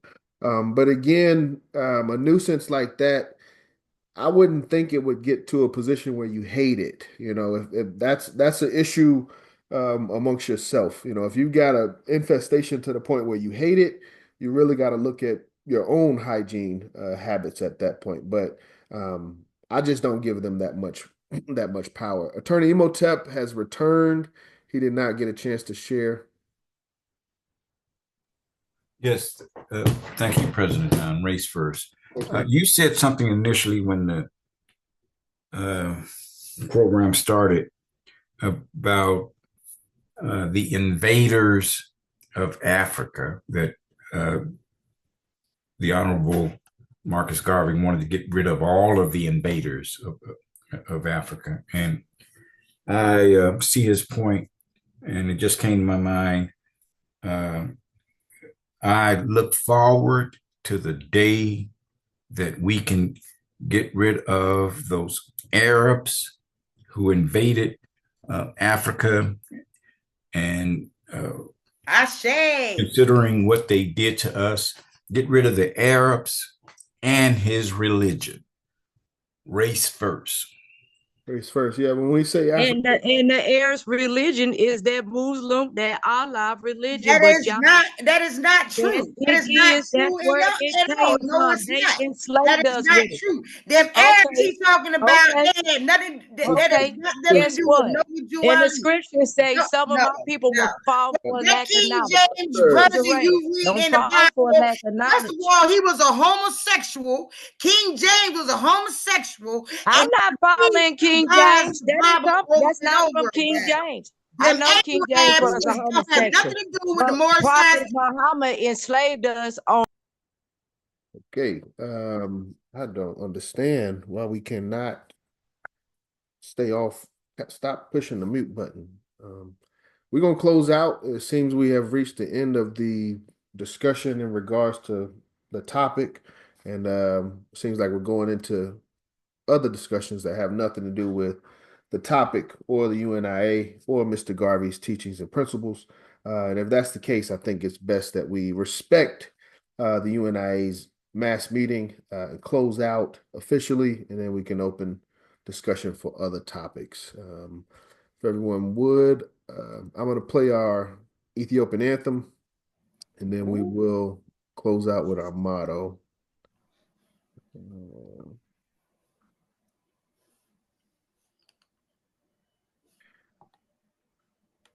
Forward Ethiopian anthem. Facebook.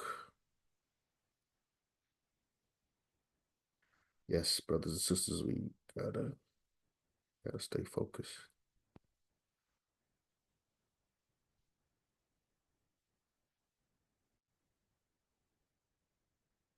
Okay. Make sure I'm sharing the audio. Share sound.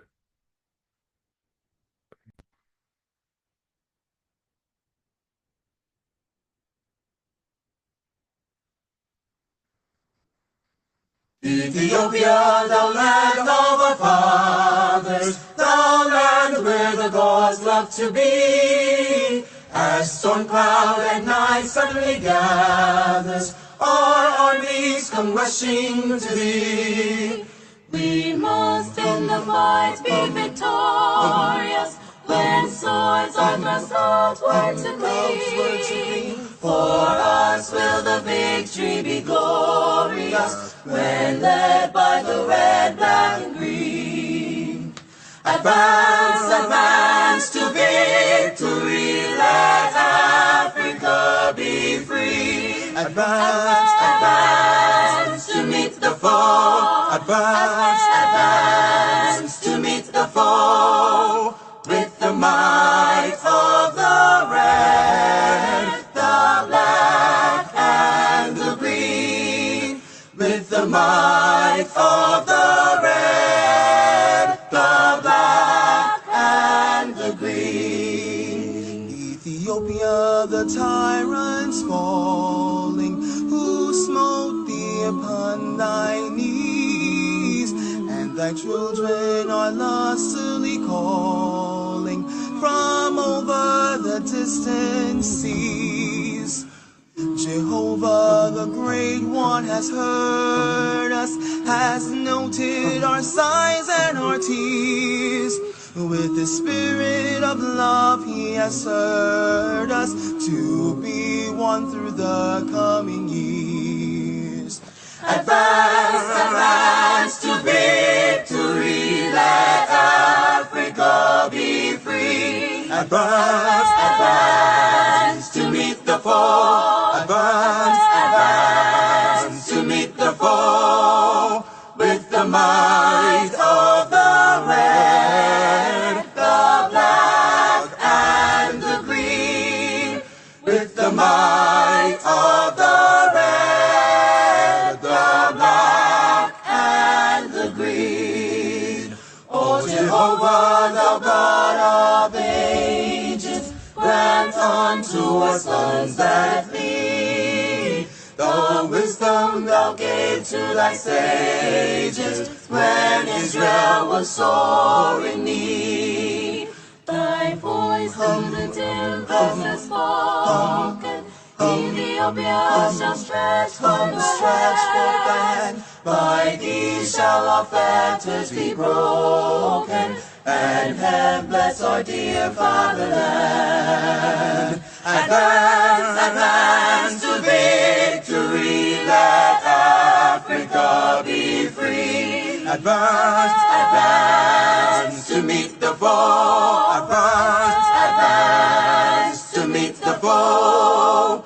With the might of the red, the black, and the green. With the might of the red, the black, and the green.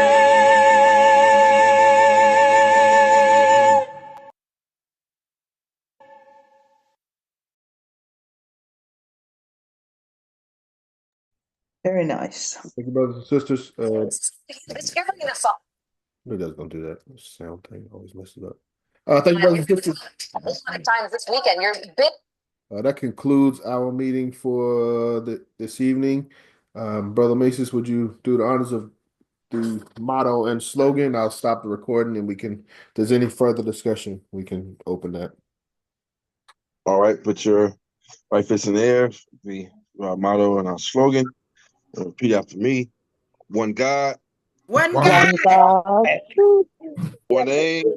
One aim. One destiny. One destiny. Africa for the Africans. Africa For the Africans. Those at home. Those at home. And those abroad. Those abroad. And those abroad. Up you Race first, mighty family. race, you can accomplish what you will. Up you mighty nations, you can accomplish what you will. Race first. Race first. Let's speak it into existence or it won't exist.